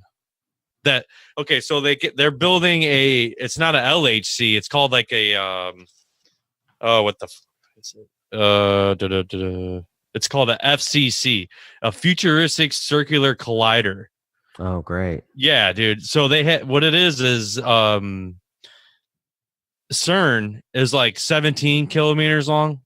This FCC thing is 80 to 100 kilometers Jesus. big. Yeah. Imagine slamming that. That might actually engulf the entire planet and we're toast, right? I don't know. That's what I'm thinking. But I don't know, man. I mean, but yeah, that whole thing, the CERN trip, that's a trip and a half. I mean, if that's even real what they're doing, maybe they are just trying to do a little science experiment, but if they're slamming these things together and it's creating these cross dimension A and dimension B, you know, like, I don't know. I find that very interesting and how these realities merge and overlap each other, you know, like. Well, the big issue I have with this, and especially with them adding colliders, and you know, we don't get a vote in this, and hell no, right? You know, and if these guys, you know, I said in one of my videos before, when there was a minority of scientists that thought when we were going to set off the A-bomb the first time that it was going to lead to a disastrous chain reaction, and you don't read about that unless you really get into it, and it could have happened. And you know, yeah, they didn't know the atmosphere. They didn't know if it was going to catch on fire. Everything, you know. That's yeah. it. Yep. And we have a democracy, but we don't get to vote on anything that really counts. Not really with things like this, where we could implode the planet. And it's really frightening that, you know, we have absolutely no say, and that science is really a theology. It's not really. Yep. It's a new religion. It is. Yeah. It is. Mm-hmm. It is. Mm-hmm. And I don't like it that we don't even. I don't like that people don't recognize, one, it's a theology, and two, that it's a dictatorship, and we have absolutely no say in what they want to do. You know, like the other night we were talking on the Hive about how as our group, these people that are, I'd say a little, I hate that woke term, but a little more knowledgeable and open to free thinking. So maybe over time, even right now, I think people are slowly starting to see the man behind the curtain. So as time builds, we become the new. I know I don't want to be put people into groups or these labels based it on religion or whatever. You know, like these groups or whatever. But you just, if the veil is being lifted, I mean, wouldn't that be sweet, dude? I don't know. What, and you just show the fuckery and the government and everything. Well, it's just like with Vegas, man. Vegas started kind of lifted. People were questioning that, and then this Harvey Weinstein shit comes up. It's like they don't want people asking too many questions. Yeah, it's unraveling. Yeah, But Vegas came up while the Iran thing was starting to heat up. No, that could have been a distraction from that for sure. Right. And now I won't even say it out loud. I heard someone today talking about what it was, and this person said that the heads of the various alphabet agencies were not aware of this. Of the shooting? Of Vegas, yeah. It was like a lower rank, maybe even outside of the departments type of thing. That's why there's so much scrambling going on. That's why there's so much cover up, because they don't know what happened. It's from 5G, dude. It could be 5G. You should listen to that THC episode with Susan Clark. I did. Yeah, I listened to it. It was amazing. That whole harvesting thing. Yeah, I know. The synchros and that was trippy. And then the Vegas shooting was at the Harvest Festival. Yeah, at the Harvest Festival. Right. Yeah, that's something I noticed on my own. I said the Harvest Festival. Are you kidding me? And it was the Harvest Moon, wasn't it? Like 2 days after the Harvest Moon, too. Yeah.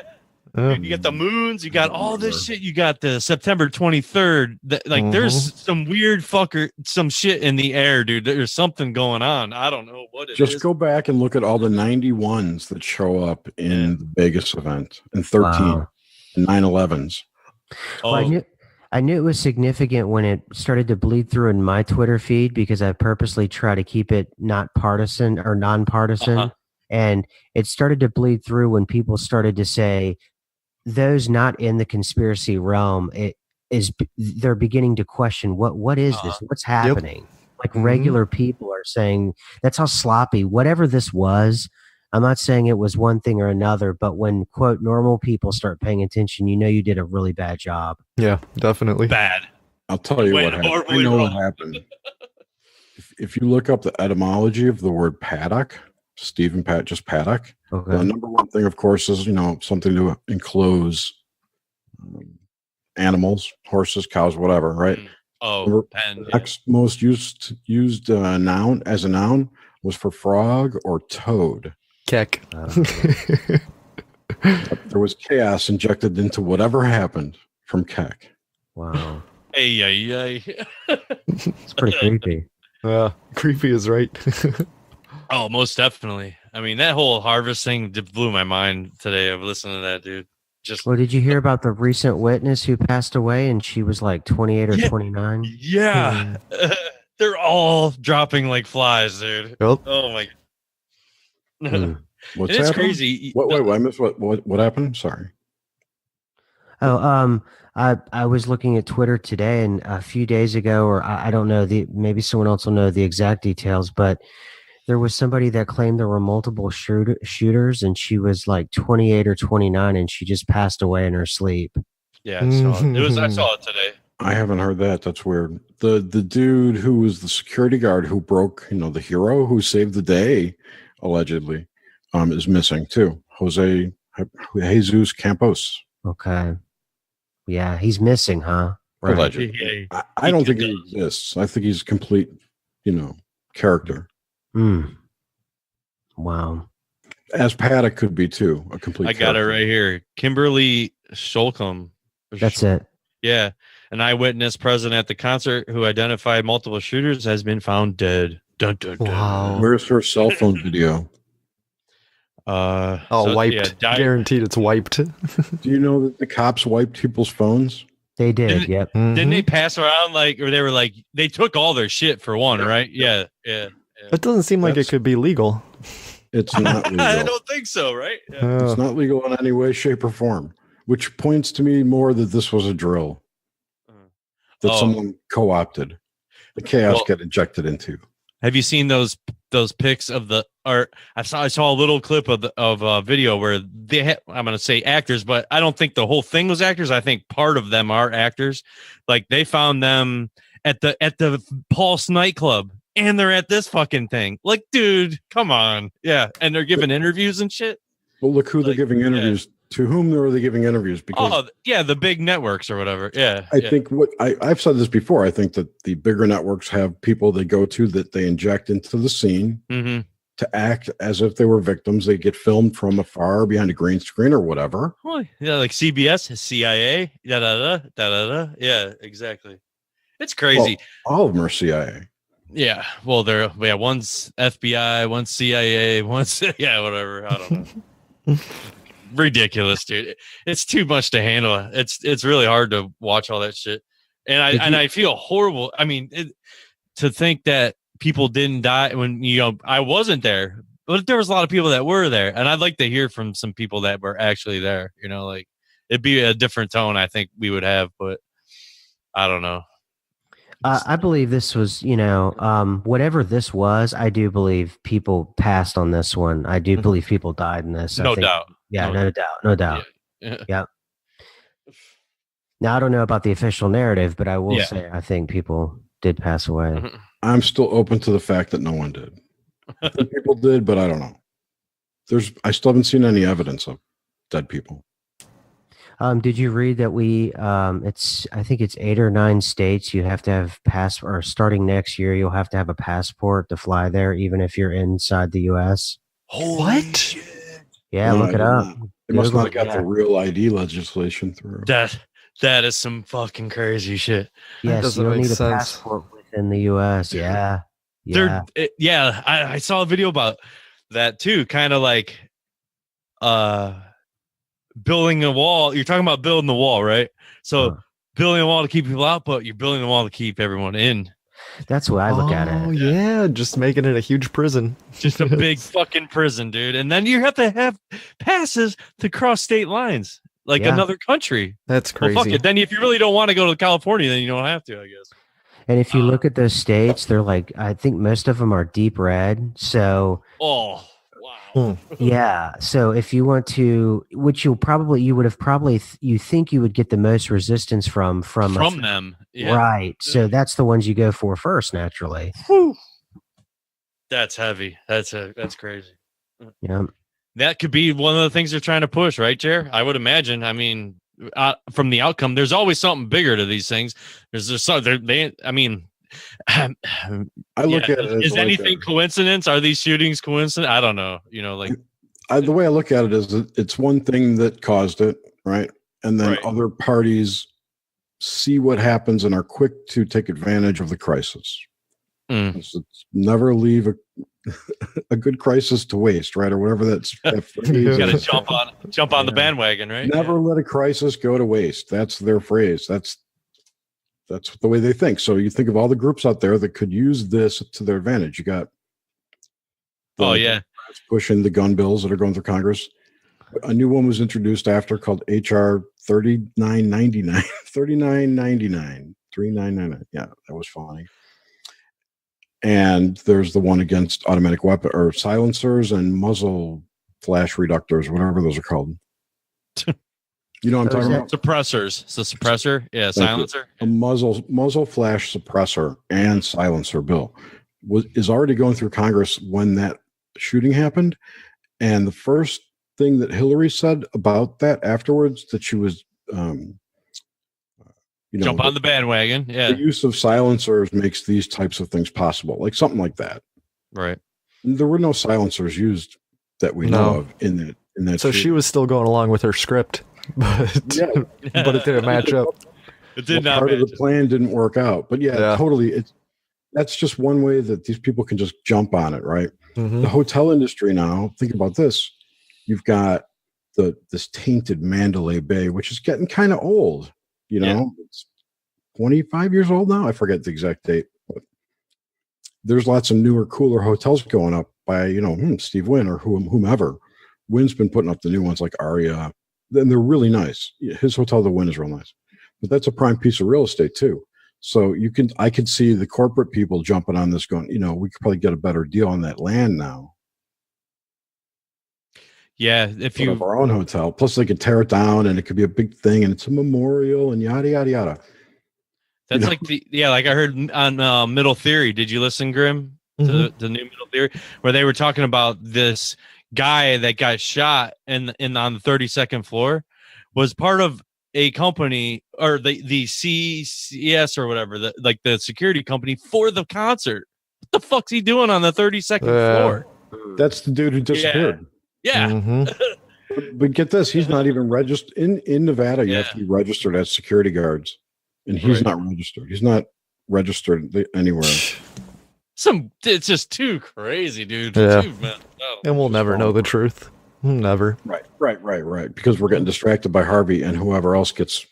It looked like they threw Damon and what's his name? Affleck under the bus, but they scooted out in time. Yeah. They apologized real quick and hit the road, dude. Yeah.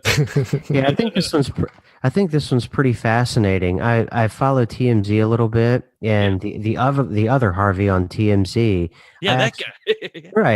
Right. I actually saw him today on Fox News of all places, saying that the hypocrisy in Hollywood, and it's just interesting that even though we're outsiders looking in, just seeing who's jockeying for what position is kind of interesting. So that was an unlikely source that I would think from TMZ to be outspoken about the Weinstein, especially on Fox News. That was particularly, the cross currents there were really strange. That I didn't expect that. Harvey Levin. Yeah, that's really strange. So. Got to go on there and back them all up, or it's like weird. Well, it was almost as if he was had some kind of maybe insurance policy, because he's the guy. His job is to know the dirt on everyone. Yeah, right. That's his thing, right? Is catching people, and so he's paying tons of money for these pictures and this and that. Yeah, and he probably employs half of Hollywood, people who park your cars or the people that clean up the rooms after you and everything. So it was interesting seeing him come out like that. I don't know what it means, but it was interesting. Mm-hmm. That's crazy, dude. That's like the I don't know. Maybe we need to slam another particle and change the reality. Probably. Well, it's kind of like through that whole thing, like like many conspiracy theories started out of that area. I mean, just from the whole like the statue of Shiva right in the front of it. It's like the Hindu culture. That statue of, what is it called? Shiva? I don't know the name. Yeah, Shiva. the Shiva statue. And then they had that. There was that mock sacrifice, that video that they had. The tunnel. Yeah, and dude, like it just disappeared. They're like, no, that was a prank, and then it just disappeared. Like it's like, was it really though? Well, and the creepy stories that they constantly scrub of scientists found dead at the bottom of a swimming pool, right? I mean, come on. But where do you read those? Yeah. And that's just it. It's as soon as you try to make a reference to something, it's scrubbed, right? Put it on Archive IS. There's ways to save stuff. Archive it. Yeah, that's true. Yeah, you probably could still dig up some of the articles of. You probably could Google the. It was 2 interns, I believe, that were found dead at the bottom of. I think they have an indoor pool there. So Jesus. Well, that was MH370. Like, weren't a bunch of scientists on there or something that just disappeared, or like, I couldn't remember. There was IBM executive was on there, and there were some students or kids or some group of youngsters who developed something interesting. I don't remember what it was, but it was it might have been an energy thing, a new type of energy or a new type of battery that they had the patent on. Interesting. It was been so long now. It's been 3 years now. Jeez. Yeah. That's the problem, though. People just. The most interesting thing I remember of 370 was the guy who said he put his cell phone up his ass. I don't know how he did that. Okay. Because they took everyone's cell phones and he sent a text, which apparently the IP address it came from, or like however they can track the location was attached to the text, right? That it came from the Diego Garcia base. Which was one of the theories floating around out there. It landed at a base, yeah. That it was hijacked and whatever happened, right? And I'm not saying it was the government. I don't think they're the only people who use the military bases, Yeah. So anyway, you can rent this out for an hour. That was one like really weird thing that you heard, which was like, wait a minute, put up his ass and got one text out. That's really control, man. It's far fetched, yeah, but it stands out from all the other crazy theories.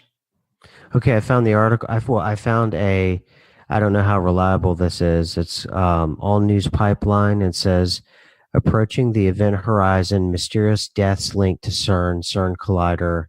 And it said it's May 12th, 2015 at around 1 a.m. on Saturday, April 26, 2 doctoral students at Louisiana State were mysteriously found at the bottom of a local swimming pool. 28-year-old Ishta Maite and 25-year-old Anton Joe astronomy department, with Maite studying theoretical astrophysics while Anton was a third-year graduate student studying theoretical gravity. They wrote different papers on black holes and things like that. But yeah. But again, I don't know how reliable this source is. I was hoping to find like a CNN or something like that, but I guess they're not that reliable. But you know what I mean? Yeah, something in the mainstream. Right. Mainstream is what I meant. Yeah. Man, very interesting. Yeah, it's like I like, the thing. I don't know. I just keep I keep going back to CERN just because it boggles my mind. Like, so if you're so they claim they found God, right, with this God particle. So if CERN, not God, they call it the God particle or whatever, creation. So yeah. Well, if they claim they found God, then they would have found Satan at the same time. So, because if you're creating another reality, so like it's like 2 of each, like it's splitting that.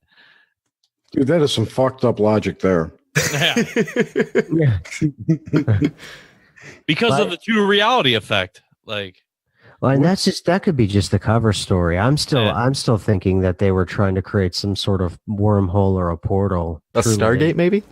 Solar Maximus. Yeah. Yes, and have some sort of military application to it.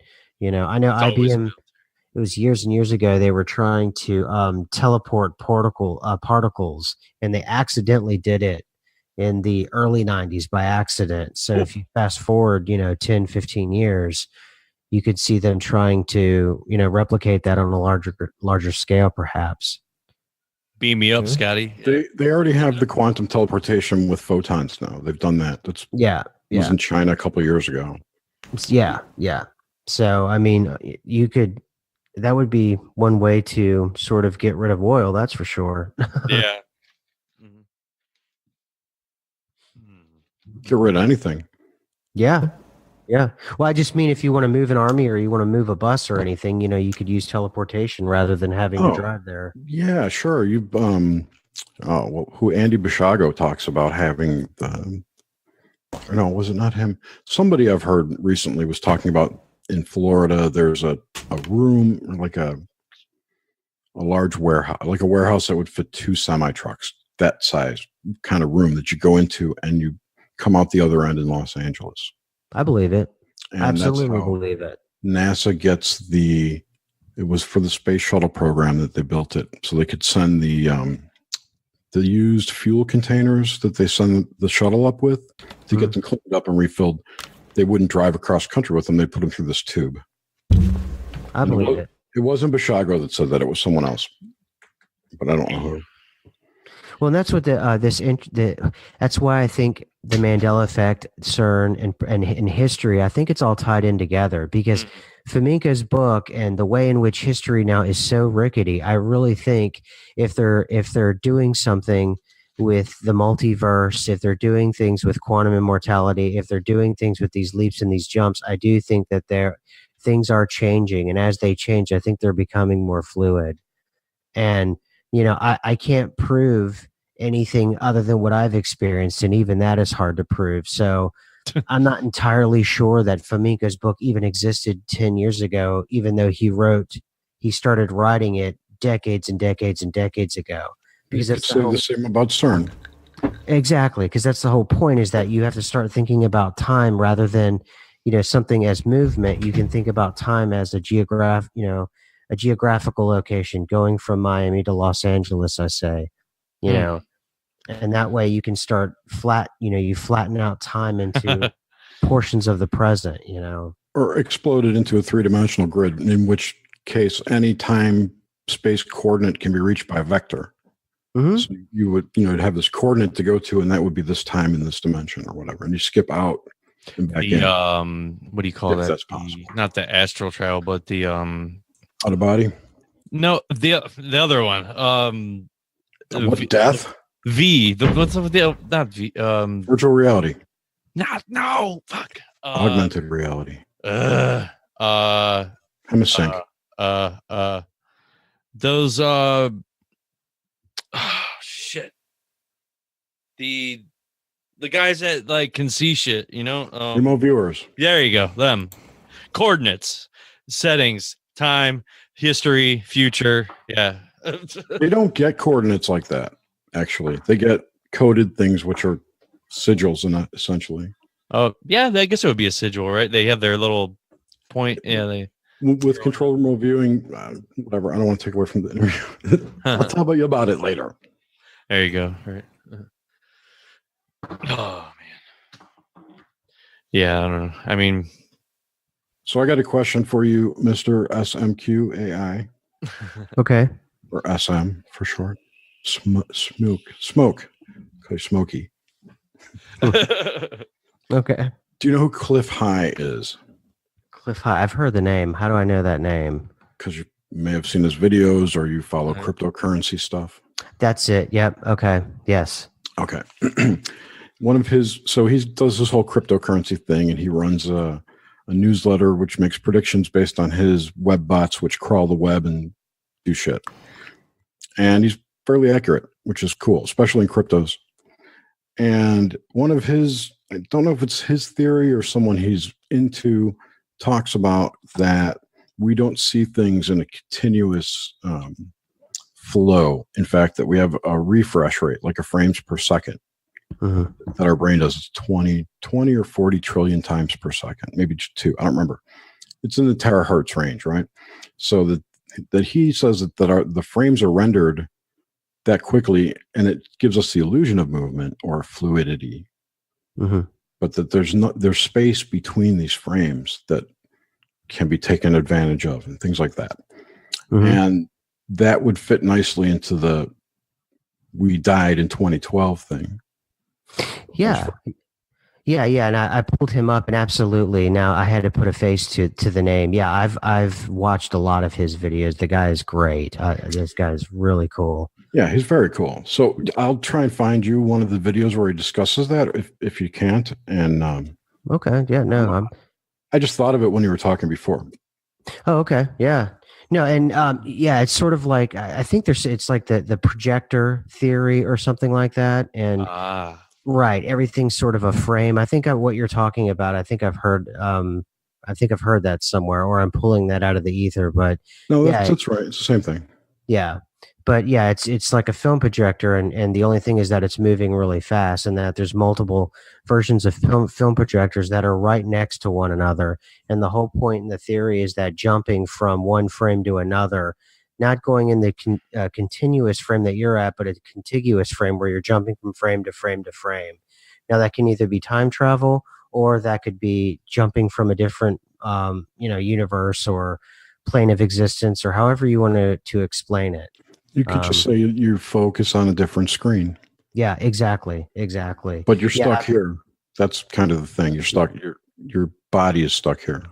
Well, yeah, and the real breakthrough would be, because the real breakthrough would be to actually transport your physical body, and that may be part of what's happening with the Mandela effect. What's happening with Flamenco. What maybe is tied into us starting to get things like the Charlie Chaplin footage, or the hipster 1950s time traveler, or all of that could be tied in. What do you think about the idea that there's a handful of real people in here and we're playing some kind of elaborate game and the game's broken? Yeah, what's his name? The space guy. Oh, that's my idea. Not Branson. No, that's a great idea. Elon Musk. He sort of said something around something like it being a kind virtual. Yeah. Now he didn't say it was broken, but yeah, it having a glitch in the code. Yeah, that's or hijacked. Oh, that's a bit more frightening, but yeah. Well, sure. I mean, it would explain the alleged dark magic that goes on. Because, the background system would take care of that. Yeah, and I'm not entirely sure. I mean, I know I'm totally stealing from Carl Sagan. I'm not entirely sure technology is. I think technology, for us to accept it the way it was, there had to be hundreds of years of conditioning into materialism for us to accept the technology we have, because I really do think that it has a basis in some kind of militaristic magic. And I think that technology, and I've explained this before myself, is what we get to experience from technology is sort of the pollution or the leftover of what they were actually trying to accomplish, whether it be the government or, various whoever it is that runs the show. If anyone. Right. Rather than a thing or whatever it may be. I think I look at technology more as a pollution and that we're given that is sort of a side afterwards where they can monetize it and further the control. Are you over 40? Yes. Okay. How much? I would argue that technology has not changed that much for us. It's gotten smaller, it's gotten faster, and we got touch screens now. But other than that, we got fast internet, and I don't consider that tech because that was always available. They just didn't want to do it. Internet was created by a guy from CERN, by the way. The internet was created at DARPA. I just have this thing. It always bothers me. The tech has not changed in 20 years, maybe longer. Yeah, things are faster, right? But it's the same shit. We don't have anything new. there's been no groundbreaking technology released in years. No, you're right. I mean, it's the same thing. They've just made it slicker. Yeah. I mean, think about it this way: we still have the combustion engine. Exactly. And microwave ovens. I mean, you can go through a litany of things that will just, prove that technology has been in a dead end, and they're just selling us smaller or faster things with marketing.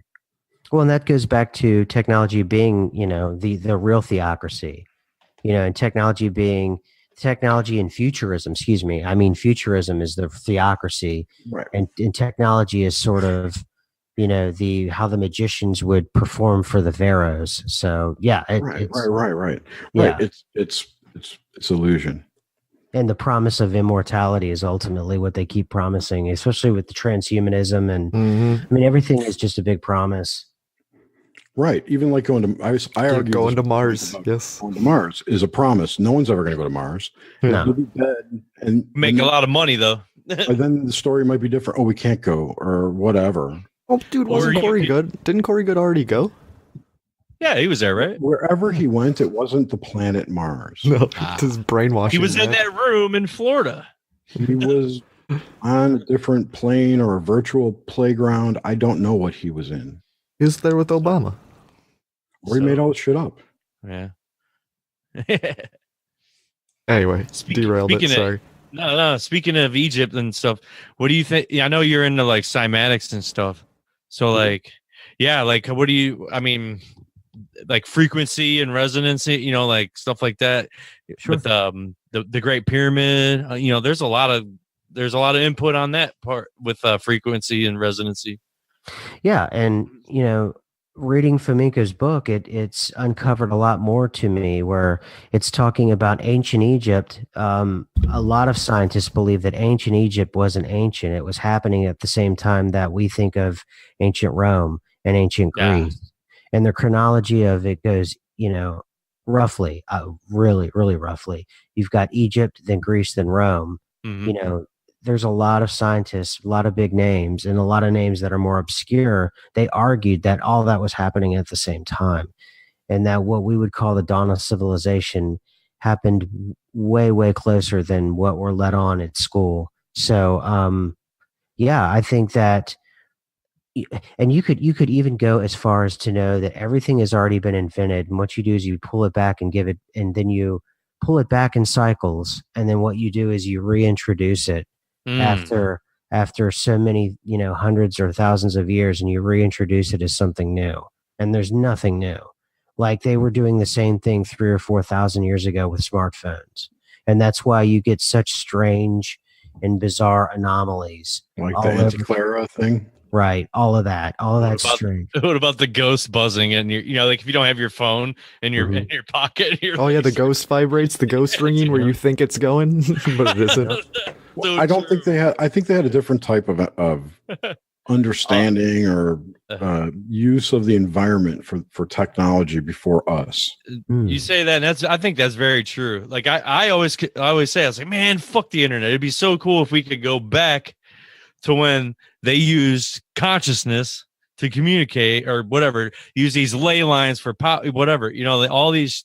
That's a good point, Jerry. I like that whole. And I just like that whole. I would rather be one with everybody. Not. I guess maybe you might want certain people in your head, but yeah, dude, you don't want to read minds. That shit's frightening. Yeah, not read minds, but just. I don't know what that would feel like. Actually, I don't know. It's a tough call. Well, probably because the way we're constructed, it probably wouldn't work. But if you were to take people and you were to start them from the very beginning with what you're talking about, it probably would work. We're just used to being deceitful and keeping our own secrets. Plus, we live in this electromagnetic frequency soup that may hinder or even stop any kind of thought waves that transmit those things. Or make that possible from moving outside of us. That, and also too, past, present, and future are three different things that I think that are happening simultaneously. But that was the fall, I think. I think that's the allegory of the fall of man, as we were broken into three different parts of past, present, and future. Ooh. And I think that's what that is. And I think that what is pulled over our eyes is actually, there is a past me, there's a future me and a present me. And that really, no one is ever going to go to the future. No one has ever been to the future because it doesn't exist. And that neither does the past.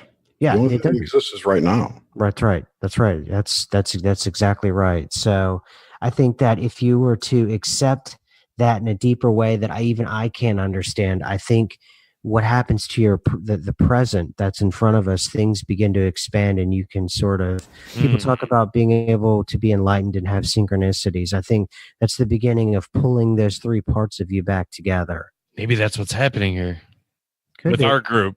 I don't. What they say, like a group of like 100 people is like an optimal like a village, whatever. These communities. It's enough people to affect change. Yeah. Well, that goes back to sort of a lot of conspiracy theorists who believe that these are all elaborate rituals to incite a certain amount of ritual energy from a particular emotional charge, whether it be happiness or sadness or fear, and that you can draw from that energy, and that way you can create change in a reality that isn't just, that is real change. It isn't some kind of change that is kind of, It's a change brought through synchronicity. Correct. In the future. Yeah, they use talking like a loosh type of energy. Mm-hmm. I was just going to say that. Yeah. Yeah, where they would feed darker entities, daemons, whatever, to act as platforms, tulpas, whatever, to manipulate synchronicity in the future to do their bidding. And the more energy they would get fed through ritual or sacrifice or what have you, better chance they would have a success. Mm-hmm. Yeah. But that's would that be the billionaire elites following these? No, I don't think it's them at all. It's people above. Whatever. It doesn't matter. Yeah. But I mean, I don't think Elon Musk is doing this shit. Okay. Or Trump. No, it's not like there. It's much higher. It's different. Mm-hmm. And it's long term. It's not anything that's going to happen tomorrow. So like the Pope. Definitely the Pope. The Catholic Church. Definitely the Catholic Church. Yeah. Every mass they have on Sunday. Mass, yeah. Exactly. Mm-hmm. There's magical rituals going on. To send your loose to the moon. Yeah, like like you were just talking about the these radio, where we were just mentioning these radio frequency stuff, and how it is blocking. I think you're getting I could almost go over that whole episode of today, man, of THC, because it's so on point, dude. I'm like, how your bodies just absorb all that bullshit and all the stuff from the skies, and the nanoparticles, like everything's just blocking everything that made you whole before. As you said, it's being, if we were separated into three parts and then you're trying to reach out for something, I think we know there's something there. Everyone else don't even fucking care. We know there's something there, and we're trying to find it to bring people together. Is it bringing people together? Is it a common thought, or we just know there's some bullshit, there's some shady stuff going on? Like I think I just like having the community aspect of it, and not that I want everyone to have the same views, but just know that I guess maybe there's more out there in a bigger group than just battling these things and these thoughts by yourself. Like, and if it is being blocked, that just because they know that, and over time your chemistry changes, the DNA is changing. There's a lot of, that's some evil fuckery going on for that. If that's true, dude. Like, I don't know. It's maximum fuckery. Maximum .com. At the highest. Right. Yeah. .com. Yeah. To the edges of the universe. Right. Yeah. I mean, because they say that like if you, for a person just naturally to feel normal, I mean, and if you're only absorbing X amount of just good sunlight, coming through, and that barely gets to Earth, and if it's being just completely fucking blocked by all this bullshit in the sky, and then I don't know, and it's just making people feel like dog shit. And I think that wool is being pulled tighter and tighter, but maybe it's about to rip in half, like, but what will happen when it does rip in half? Will just everything go into chaos? Will people just, I got my guns, man? Or like you said, each state's going to have its own fucking wall around it. And it might just get worse and worse. So I've heard you mention a couple. Oh no, go ahead. And then I got a question. No, please go ahead. I was going to say just about how we all died in 2012. What do you mean by that? Well, like I said, it was my second video, and I didn't think anyone was paying attention. Right. And the idea that I was toying with at the time was, 2012, we all remember we were there. It was a very strange time, right? And have you ever heard of Terrence McKenna? Yeah. Okay. Well, he had this thing, Time Wave Zero, where he does this really complicated sort of equation, and history ends at 2012 with him, right? So I was thinking about that when I was doing this, and I was kind of doing a thought experiment, because it dawned on me, what if I had died, and I thought, what is this afterlife, and what is life? What is the afterlife? Really big things I was thinking about because of Terrence McKenna, and I was thinking, who am I to expect answers, or, am I arrogant to, or we as a species expect or demand answers, or whatever it is when we pass on, because life is very precious, and it's, everyone tells us that it's very special, and it's something that we care for and we fight for and we hold very precious. But if you think about it, most of your life, you're either sleeping or you're doing something really mundane. Yeah. Now, and we all know that life is very short in the span of eternity, right? And in that span of your life, 90% of it is you're not doing something exciting or fun. For most of us, for those of us who aren't, the elite or whatever it is, they're just the everyday people. And I thought, wow, could you imagine? Life itself is what you're judged on in a lot of religions. Life is what, how you determine your afterlife. What if your afterlife was just as mundane? And on top of that, you had no answers. Yeah. You were bored, or you were confused. So true. Right? Yeah. And I just didn't expect that kind of blowback just by asking these kinds of questions. I just really wasn't prepared for it. And that's what I was saying in my 2012 series. What if it's as mundane and as boring as sitting in a grocery store line on a Tuesday night, and you've got a thing of groceries, and this is death.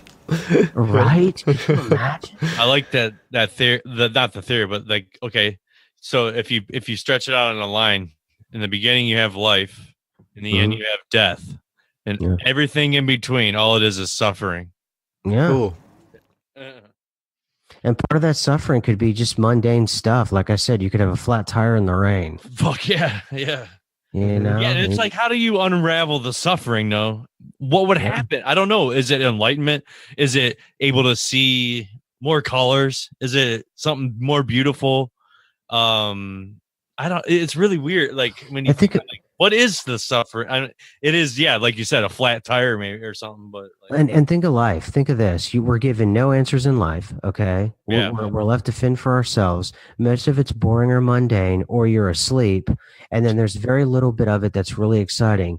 And then at the end of your life, you meet God. You are given all the answers, supposedly, depending on what religion you subscribe to, right? Do you know what kind of power balance that is? How different the power differential is between the two, life and death? It's absurd. Yeah, and you're told all that. Oh,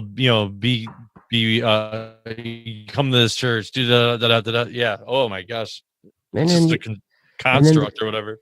And then, there's no equal judgment, because someone is going to behave differently depending on the time period they're in, and depending on what country they grew up in, socioeconomic status. Yeah. So is there sort of like a bizarre, like sliding scale, like some kind of weird, like a moral abacus or something?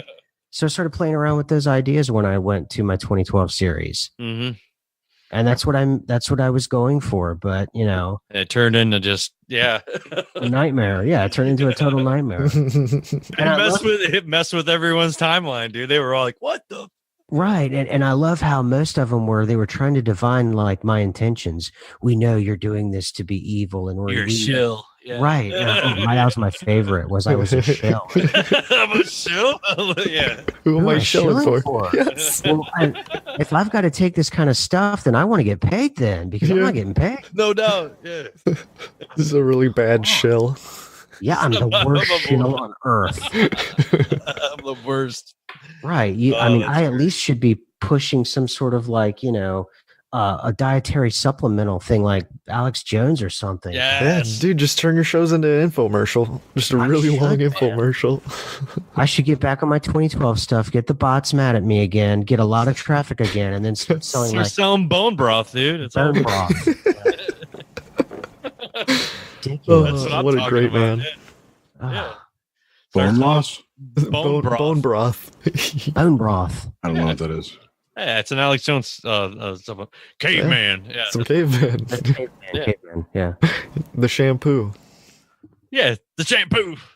Yeah, Alex Jones says the elites say I don't know. It's Alex Jones is Alex Jones. He's fucking nuts. Mm-hmm. Yeah, he's a national treasure. Yeah. He is. He's something. The world's a better place with him in it. But We do love Alex here. We love Alex here. yeah, he's something else. But yeah. Anyway, it just even, and I learned really quickly that even asking or just saying out loud these kinds of things really trigger people really hard. Mm-hmm. And Yep. it went from 0 to 200 and 2,000 views. It went bonkers. Yeah, it's like the flat Earth effect. I love triggering people like that. Yeah. Man, it was so Try and good. tell someone that space isn't real. Oh man, dude, Jerry, you triggered me when you said dinosaurs aren't real the other night. You got in my So head. it may not be real. Don't take dinosaurs from me, Jerry. I know. Well, Flamenco is still alive, and who knows when he's done with it, Flamenco may figure it out. He may figure that out that they're not real. Or if the game is broken, it just keeps rendering new histories for us when we get close. That's frightening. Yeah, we go to sleep, wake up. How would we even know? No, dude, you're looking at it the wrong way. Don't be scared of it. Think of it as more I'm than not scared. Not I you. ain't He scared. was just said it was frightening. Smokey said it was frightening. So, dude, no, what you got to do is go, okay. Smokey. Sorry. What you have to do is go, oh, okay, so I'm in this game. I'm in here on purpose. It's my fucking game. We're the programmers. Look at it that way. Done, Jerry. There's cheat codes around. Just got to find them. Don't be scared of it. Try and find, right. Play the game. Find the cheat codes. Where's my game genie? Let me just That's what get I'm it going. saying, I was telling Jerry he's got the game genie while he's coding the Matrix. You could look at it too. That's what CERN's doing. They're looking for the cheat codes in between the layers. Of There you go. dimensions or whatever. No, it's all the same thing. That was the next thing I was going to bring up, like dimensions. Like what are your thoughts on dimensions and maybe like quantum jumping and stuff like that? Quantum leap. Yeah, there you go. Quantum leap. I got one for failed, dude. Failed quantum jumper. I'm gonna call him that from now on. It's one of our buddies. Quantum moose killer. Yeah, failed quantum jumper. That's him. What did But he yeah, say? man. Yeah, just dimensions, infinite dimensions, the doppelganger thing we were talking about earlier. Yeah, I think all that is probably likely. I think reality we're starting to learn and it's getting weirder and weirder, and I think that it's going to continue to get weirder. And I went on about this thing dissolving consensus, and when I was on my 2012 kick, I was describing it as you have a calm body of water, and what you do is you take a big rock and you throw it in that calm body of water, and it hits it. And then what ripples out are the echoes. And as they dissipate, things become more chaotic. And that's what we're dealing with. And if you were to take that into all of the chaos that we're seeing around the world, that fits in perfectly with that as kind of, a metaphor. So, I used that exact metaphor in a very similar statement in an article about 2 weeks ago. Oh, okay. That was the Wizard of Oz one? Yeah. Yeah. And It was I think, That's awesome.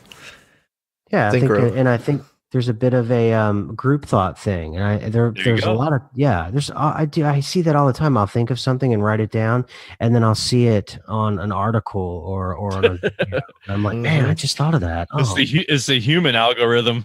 Well, here's the thing that's interesting is that you're the fourth person who's used that metaphor, that analogy in the last 2 days to me. Oh, that's great. It's out there. People are getting downloads from it. Yeah. There you go. Why look at more as my writing seeds the cloud and everyone can pick up on it? Possible. Maybe. And you know how back to the dimensions things and like frequency, you know, like, and how everyone we talk a lot about that harmonic resonance of humans, you know, like, and you were talking about that echo effect, you know, like, I mean, how that could be relatable to things. And even with health, like issues with that, or like just the whole quantum field thing. I think that's legit, no doubt. Yeah, and I think one of the I've talked about this before, about kind of time travel. I think time travel backwards would be more likely, because all you have to do is just recreate the circumstances where the frequencies were. There you go. Yeah. Right. It's sort of like reconstructing a symphony. And if you do that every single time, you can sort of maybe not go back physically, but you can sort of recreate a window of what it was exactly. And then, then you would have the conditions to see what it was exactly like. And I think that has to do with sound and frequencies and, things within the electromagnetic spectrum, as well as things outside of it as well. So, yeah, I think that's possible. There are people out there who talk about the Akashic record and having a three-dimensional view of it. You could walk into a room and have the Akashic project this recording of 3D reality to you. Yeah, I read, or I'm really into Edgar Casey, and he talks about the Akashic. That's what he said. The primary source of his career were the Akashic records, and that's all he said he ever did was he would access the Akashic records. And he said oftentimes the way he presented it, I guess he had a earlier vocabulary than we do now, but what he described is sort of what you described, that it's the Akashic records isn't exactly something that's not three-dimensional, or something that you don't sort of experience rather than just read. Right. There's a guy, do you know who Andrew Bartzis is? That name sounds familiar as well. He's an Akashic reader. Oh, okay. Okay. You can tune into anyone's Akashic record. He's a pretty interesting guy. Oh, great. Yeah, I've met a guy that does that too, and I'm not going to bring up his name, but yeah, it's very interesting talking to people who can do that, can access the Akashic records. Very interesting. I'll have to look more into that. I mean, I know the whole terminology and everything. I'll have to try to find some more info on that. They won't tell. What they won't tell you though is that they can see your Akashic record for this life too. Oof. Like when you're gonna die. Well, it's just what are the implications of knowing choices? For people to know?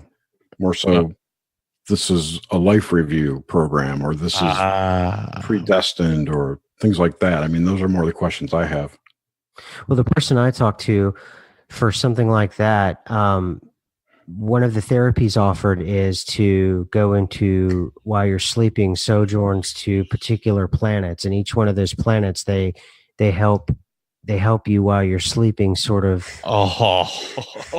do a kind of repair that you can work on if there's something lacking or something needing in your life. And so, yeah, I've heard what of the spheres. Oh, the 7 spheres, right? Mm-hmm. Yeah, it's like a magical ritual, actually.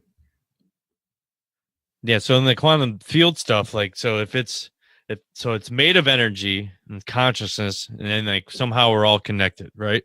So then you have like, then you want to bring in something cool like terminology like the Matrix or whatever, so it's like how to speak to the Matrix. So you have like a living Matrix. The science, it's like of healing interaction with the field and frequencies. So like that would be the harmonic healing of, like say you jacked your back up or something, and you can go in and harmonically find these spots, and then you could almost recode the DNA at that point. You might be able to get so deep. I think we brought up the other night, you could just tear a person apart, and put them back together with the DNA and with these harmonic resonance. Because what you're seeing is frequency, what you're feeling. Everyone has this like whatever 10-foot bubble around you or something, of this frequency. So then as that, and even Earth has it. So if Earth has it, this energy field, through, and then it's connected through ley lines, and then they try to, and then these healers, like these harmonic healers and stuff, they could even reconnect you to said planet. Say you're talking about, Jerry, like how you can connect to these planets. So if you can connect via these these harmonic fields all the way through the universe. So you're saying maybe you do have a guided planet or something that you would connect to. I don't know. Yeah, throughout the entire universe. I mean, talk about time travel, or talk about you don't need a ship, whatever. It's like that's some heavy stuff. Talk about Oscar Wilde. Yeah, in that whole Hopi Indian thing, and how they're the Pleiadians, like that's their whole thing, and they're like, they say they're the oldest tribe or whatever, yeah. So that's some heavy stuff. I mean, if they're trying to, I would think that would be the most beneficial thing. If you're trying to pull all the energy from the universe, that's amazing. And if and if the Hopi were sent here, like they said, to almost as a test or something like that, I think, and it was a broken thread, and how do you repair this thread? So if it's taken the fifth generation of man, and we're still trying to figure this shit out, like some people, I guess, can do this harmonic frequency resonance stuff, they can use tuning. I've heard healing with tuning rods and stuff, and or just their hands. They can do it with their freaking hands. Well, if that's, I mean, that might be I'm gonna say skeptical about that. Yeah, I don't know, but they said they could do. Well, who's the guy? Steele. David. There's a guy named Dr. Robert or Richard Bergstrom or William Engstrom. Engstrom. He does laying on hands healing in science. Yeah. Got a scientific a modality that he teaches on how to do it, and has demonstrated clinical results on it. Okay, so the Pleiadians, so they disconnected. Yeah, they have a disconnection with our DNA from where they came, and that's why they came to Earth to try to reconnect this DNA, this whole thing, by breaching out through the universe or whatever. And so Eric Pearl, he's like this healing. That's the guy. He's like this healing guru. He's like the oh god, the feel good guy that has those seminars. I can't remember what the fuck he is. Oh my god. Hit that special on Netflix and shit. Anyway, so he was able to have 50 people all channel the same 6 phrases, and these people he could do this healing in location A and have 50 people in 50 different locations all saying the same 6 phrases. It has to do with continue doing what you're doing. It's like bring light, like love and light, what we're doing, Grimsteak. That's yeah, it is. Yeah, man. Reconnecting strands of DNA, trying to doing what you're doing, try to reconnect these strands, and you must know you're a master. They're saying that shit, so you must be a master at doing this. Maybe it's for it's forcing positivity on what you're trying to do or whatever. And then and let's see, we came because you're, let's see, I don't know, I can't even read, but it's all, I think it, and then my thing with everything, and the only thing I'm into these days is it's all about consciousness. So I don't know, I for some reason I don't know, I've bypassed everything else. I don't know, I really want to study more into maybe in the whole consciousness thing, and as much as I can, I guess. I don't know. That's my long-winded fucking blah blah blah.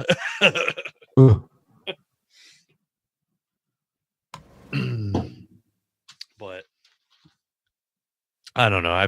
I like that whole Palladian connection. And So was that channeled information, or where did it come from?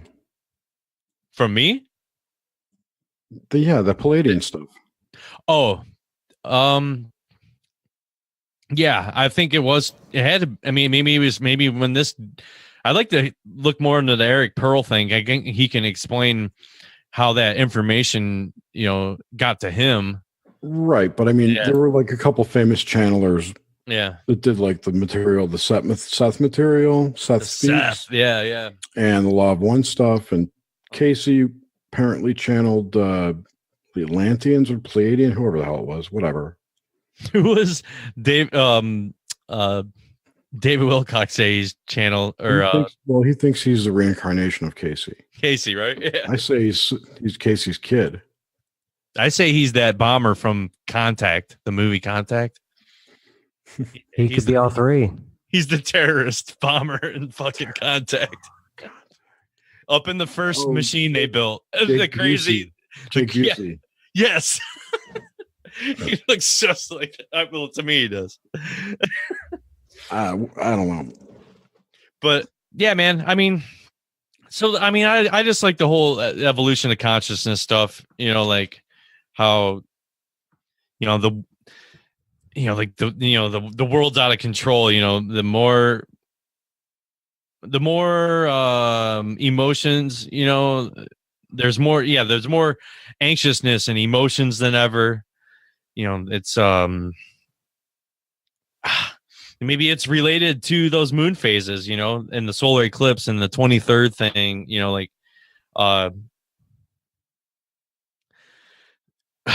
whatever they call that, the Kali Yuga, that possession of the equinox, that whole that thing too. Like, there's something there, man. It's like all signifying the birth of a new consciousness. I think that was the Mayan thing, the 2012 thing.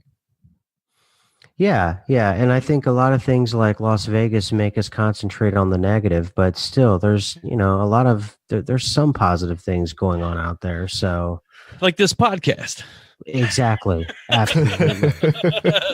I was going to say exactly that. But yeah, I mean, just the fact that we can all talk with one another and we don't have to sit and be alone in your house and not be able to communicate things like this. It's still a move forward. So, and that's a good thing. I just wonder if it's something that isn't more cyclical, and whether it was in this form or another form. If we don't really evolve, we just evolve to a point and then we kind of start over again, and then it evolves and starts over again. Yeah, like it's like a very long process of the 25,000 years. So if it's happened 3 times and it's the end of that cycle now. So it's possible. Starts. Yeah, like or it could have already happened and we don't even know it, and we're in some mundane afterlife again with so true. True, man. What if we're in stasis on the moon? It's possible. Man. You never know, man. Suzanne. I want to be Star-Lord. I don't want to be in stasis. I just want to be flying my jet fighter with my buddy. Star-Lord. I just want that cool. You be my Fox. I'll be Rocket Raccoon. I'll be Rocket Raccoon for you any day, James. You don't really have the temperament for that. That is true.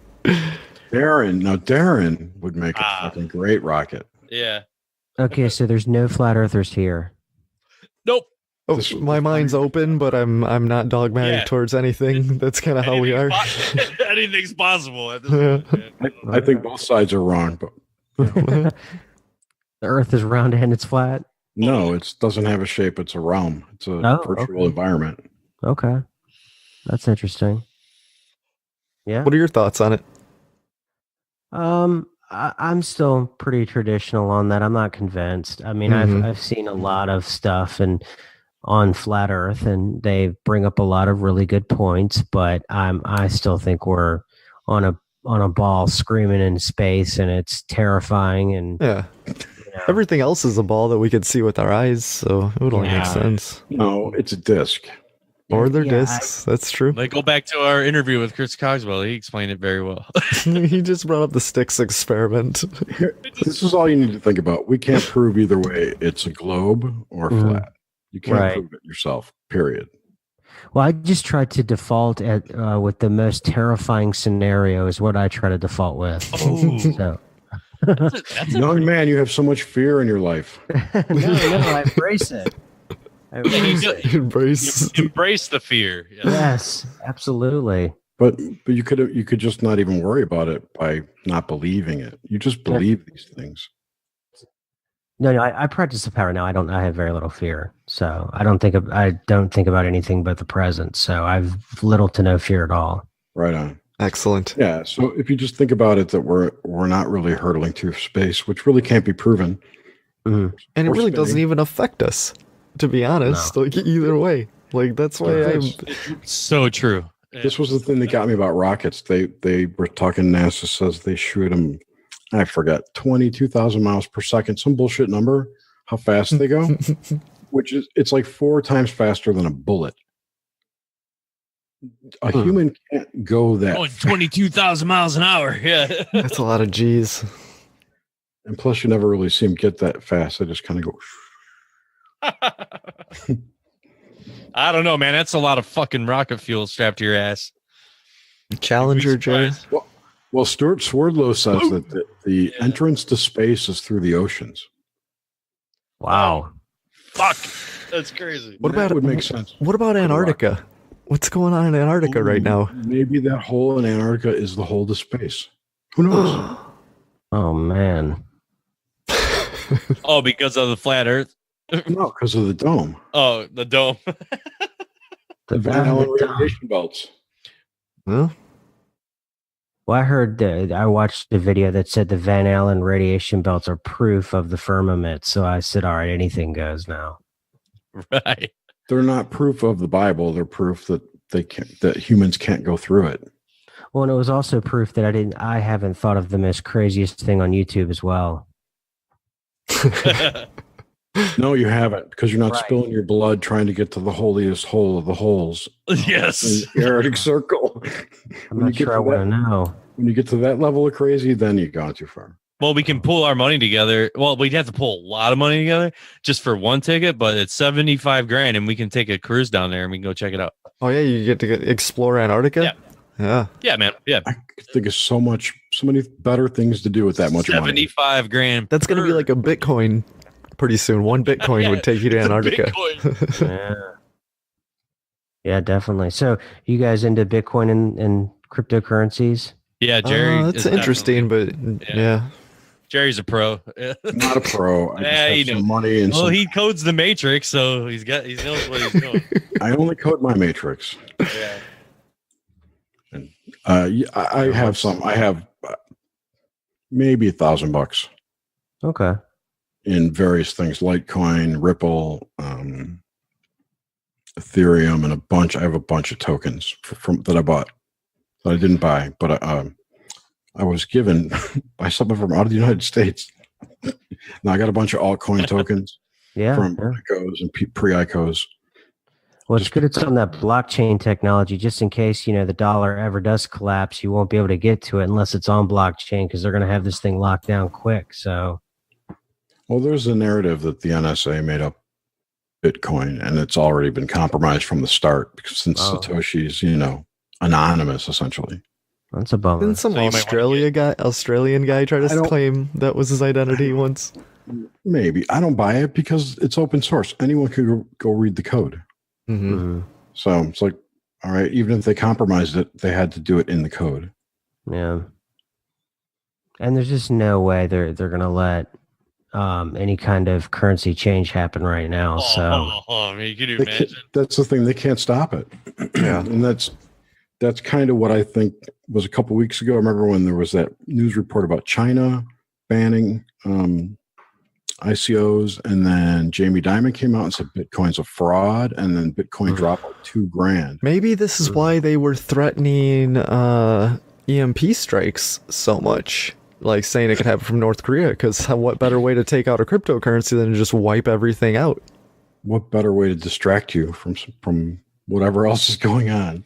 Who knows? They might just use it. Say if this Bitcoin takes off, bam, North Koreans drop the EMPs. It's never going to happen. No, it won't. It's like the future.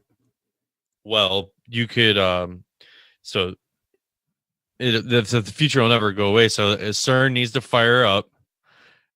And many theories started at CERN, so it will never go away unless unless the Mandela effect takes hold and changes. So if it changes our memory surrounding the LHC, you'll lose knowledge about CERN, and none of this will ever even matter. So we'll be in the next phase. That's right. So yeah, when I heard that EMP thing, I was like, they're throwing the kitchen sink now at this thing. They're really ratcheting up the fear. When was this? I missed all this. I don't know specifically. A few weeks ago. Yeah, but I just heard it a few days ago. But yeah, the stories were published a couple weeks ago. But I felt just heard it recently. like that was the initial distraction from the whole Imran Awan case. Yeah, because that came out, and then Kim Jong-un and everything started ratcheting up like crazy. And now since Vegas came out, that's kind of just died off, and Weinstein came out, and nobody talks about North Korea anymore. Like, it's just what's... Until those two die down, then we'll... Yeah, then North Korea is the boogeyman that they could always bring back. That's the permanent boogeyman. That's called a three-ring circus. Dun, dun, dun, dun, dun, dun, dun. It's almost. I wonder what's next. You know, it's something this year. We've had. Oh, it's November 4th. It's the Antifa shit. It's the takedown. Whatever they've been. Whatever nonsense they've been talking about. I wanted to bring up on the Hive the other night when we were talking about these instances and instances and what the way how the media is at these things, right? So I'm watching just some. I don't know, just some random show during a Sunday. And then all of a sudden, breaking news! They slam right in, and they just show that thing in the North Carolina one where the dude in the car, in the Dodge or whatever Challenger, just goes plowing into the crowd and everything. I mean, they immediately put that up there. They got video of it. They got everything. They want to show everyone this shit. They break into just whatever's on TV and just to show it all, man. And then immediately go back to your regular scheduled programming in about 5 minutes. It was fucked up, dude. It was crazy. And then he got this whole Vegas thing. You can't get a fucking a pitch of the truth. Maybe they had to harvest some energy at that time, and they're like, let's freak a bunch of people out right now. They're building it up. It's trauma. You're getting traumatized. Yeah, traumatized. You're also getting desensitized to it. Yep. Fear porn. Mm-hmm. Yeah. I love that. I used to be like that. I used to be one of those people who was glued to CNN whenever there was a disaster because I like mayhem. But besides that, I want to know what's going on there. You know, there's like the earthquake in San Francisco, whenever the hell that was.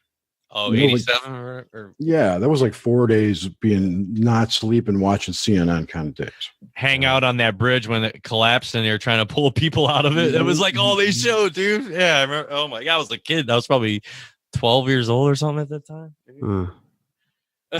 Yeah, I think that was 89. I think. Yeah.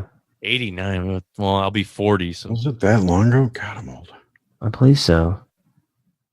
Hey. I know a baseball game was happening in the middle of it. Definitely. An A's game, Oakland A's. Yeah. Yeah. I think they renamed the stadium. All those buildings got broken. They cracked it. Well, their foundation. I remember that they had to do something to the stadium, but after that, it became like SunTrust Stadium or something like that. I don't remember. Something bought it. Well, I just remember in San Francisco, they used to have a double-decker highway going over Market, and then it collapsed, so they just left. Yeah, they just left they rebuilt it, but it was only one floor, so to speak. I'll tell you something, Smokey, that terrifies me. The thought of being smashed underneath a two-layer road like that. Oh my God. Yeah. What's the one in Austin or Houston? The High Five. You ever heard of seeing that one? I think it's in Texas. It's 5 fucking layers, dude. It's fucking huge. There's one here in Atlanta that's like a roller coaster. No shit. Can you imagine being on the 5th one? Oh, does it go upside down like it has loop-de-loops? Yeah. I would not be surprised. Oh, yeah. Loud noises. So you've halted all of your research in the dying thing? It wasn't really research. It was more of a Just a one-off thing. Like, yeah. I was just talking out loud, really, and just thinking about it. How I describe things, and yeah. So I've moved on from that. I've gotten more into. I started getting into more creative things using the teddy bear mask. And I was just gonna say, I like those new ones with the visual of all that in the mask. Yeah. And then, real quick, I just wanted to ask: had you come to any conclusions, or you just left it where it was? Well, I mean, I think I came to the conclusion that I wasn't being literal, but the conclusion I came to is pretty much where I started, which is it's probably I hope best case scenario would be that it would be as mundane as life. So that's the best case scenario I'm thinking. Okay. I apologize for interrupting. Here's the roller coaster highway. Yeah. Look at that thing. Holy crap. Wow. That looks amazing. Yeah, pull up I think it's in Dallas. High Five is what it's called. Anyway, I didn't mean to interrupt you. You're talking about what you're working on now, I think. Oh man, I'm just looking at that thing. I can't believe that exists. Yeah. Gosh. Is it a road? It's not a road. Well, no, it's just put in Dallas High Five. Yeah. Yeah, there it is. I saw it for a second. Yeah. You saw it for a second. I thought I saw it. I don't think you did, James. Dallas, Texas, whatever. I don't know. High Fives? Oh shit! Sorry. It's there. It's there. All right. Anyway, I don't know what highway it is. Don't you worry about it. I'll find it.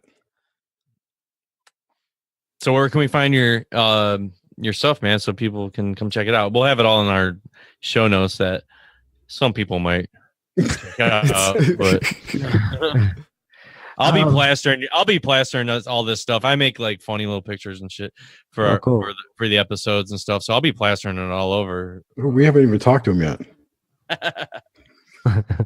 Don't be kicking him off. No, but all my stuff's on YouTube, and you can just look for SMQ.AI or SMQ. So that's primary. But I'm also on Twitter, and that's at AI_SMQ. But and I'm on Minds, and I'm starting to break off into because they demonetize some of my videos on YouTube. I don't know why. Community standards. What's Minds? I never heard that one yet. Minds is like a Steam It kind of platform. For video? Okay. Cryptocurrency stuff? No. No, it's like a hybrid between Facebook and Twitter. Oh, okay. Yeah, we have Steam. It's like that with Slack. We have a Slack chat, and we're also on like a Discord chat. Discord, yeah. Okay. Yeah, but I'm on YouTube for now. But if they keep demonetizing my videos, I'll probably start, like going into Minds more, getting into Steam It and things like that. So because I think they have like a DTube that's on Steam It, so I'll probably start going that route. Nice. Yeah, DTube's cool. So, have you ever had any kind of paranormal experiences? Yeah. What you might consider paranormal, and would you talk about that? Yeah, sure. I've had some near-death experience, or I had one whenever I was younger. I was in a car accident, and I didn't see any light or anything like that, but they had to operate on me, and I don't remember anything, but I was talking to people, and, apparently, but I don't remember any of that.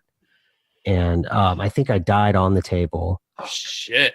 Yeah. So that was pretty serious. And then what I try to do, I'm working on lucid dreaming. So I'm trying to be conscious when I dream now. And that's starting to finally bear some fruit. That's really strange stuff.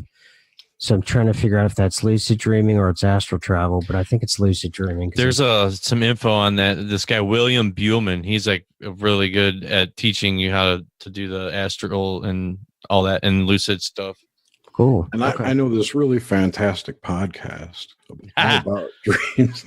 Yeah, we know this guy. He hangs out. He might be sitting in this room right now. Oh, okay. No, seriously though. Yeah, our argument in our podcast, my co-host and I, is that astral travel and whatever else you just said, lucid dreaming, Lucid dreaming, yeah. are the same thing with a different destination. Okay, interesting. Yeah, I'm really getting into it and trying it, and so I've been able to be conscious in a dream a couple times now, so I know I'm making progress. So I know that I'm dreaming, so that's where I'm at with it right now. But it's really hard to kind of move and get beyond, and as soon as I recognize it, something always pulls me out. So that's where I'm at with it right now. Cool. You need like a trigger, they say. Like look at your hand or. Do you have cartoon hands? James is a prolific lucid dreamer, so any tips you need, you can ask him. You do it every night, dude. You were like, I won't fly around tonight. But Yes, I can control my dreams for sure. The astral thing, a whole nother ball game. That's only happened one time. Okay. Which was fucked up. It was crazy, and it only lasted like it could have been a couple seconds, but it was.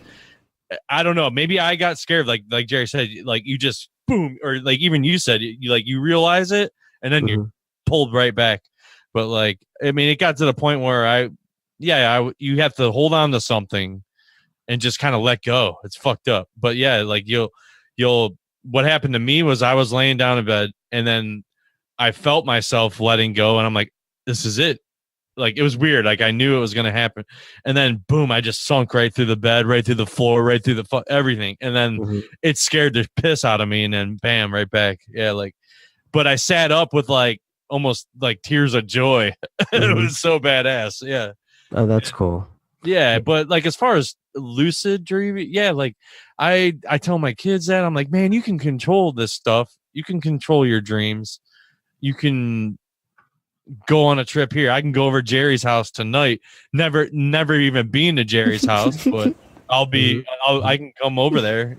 He says that all the time and never shows up. I never show up. I am that tree frog stuck on your fucking window, dude.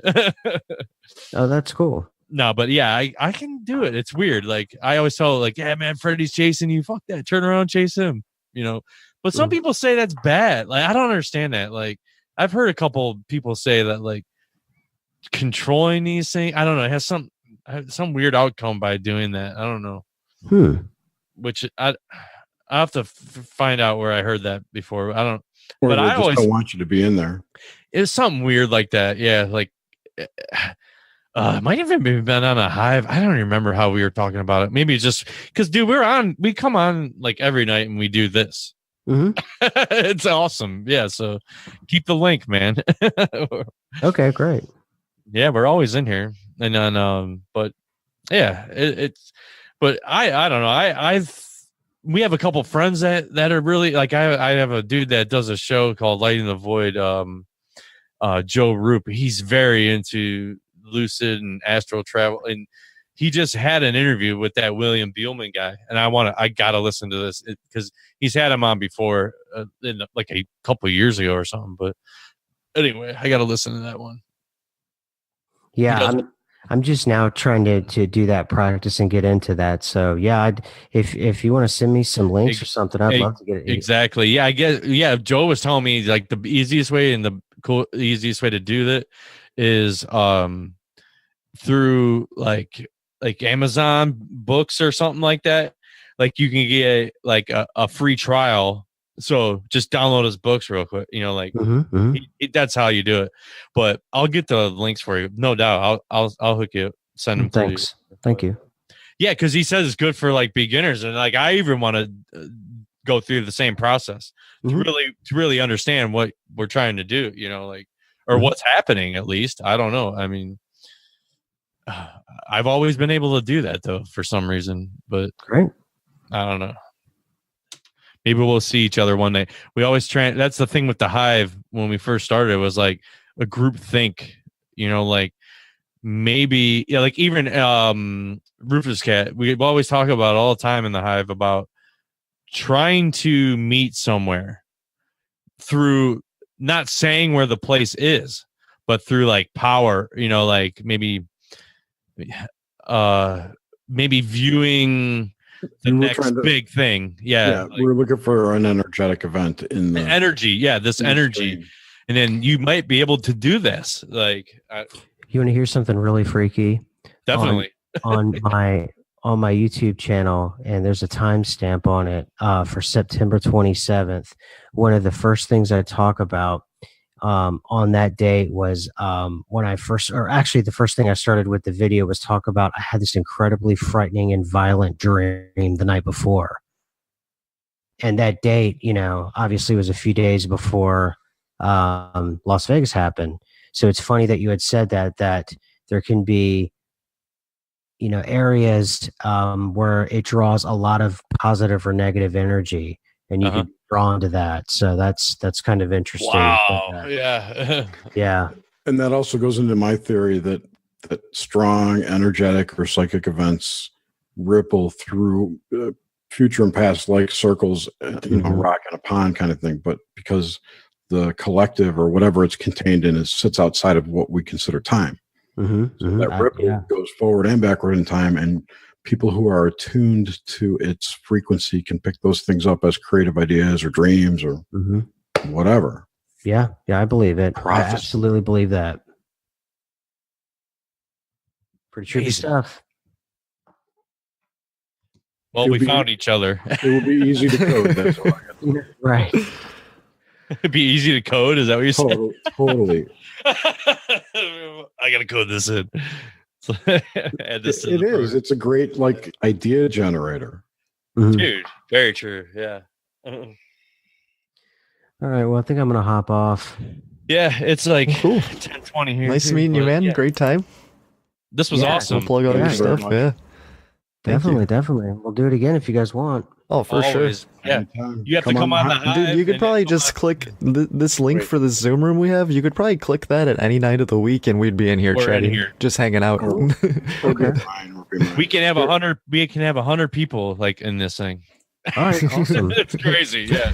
Can you imagine It's 100 intense. fucking idiots screaming at each other? In the chat, I put a link to our Slack channel. Yeah. There you go. Yeah, hop on in.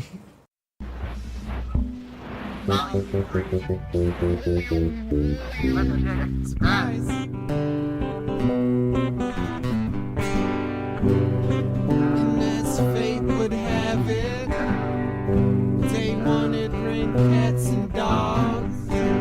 And would you know it's me, and that woe is me in my poetry.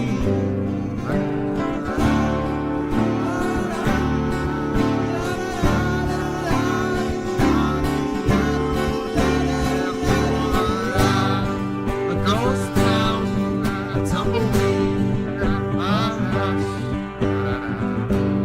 and as fate would have it, day 2, a drought. And would you share your last drop of water with me, your friend, Filio, so cool. P.S. I love you, baby. Oh yeah, oh yeah.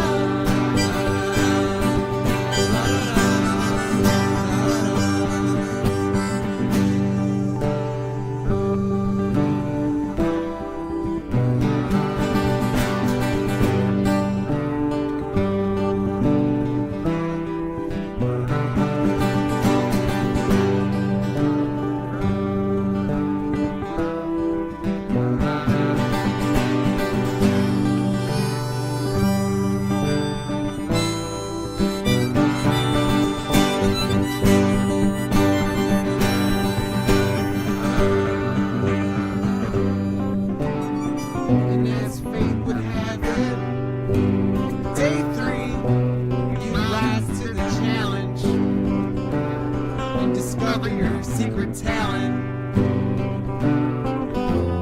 And you save the princess. And you rescue the princess. Takes all your stress. Save the princess.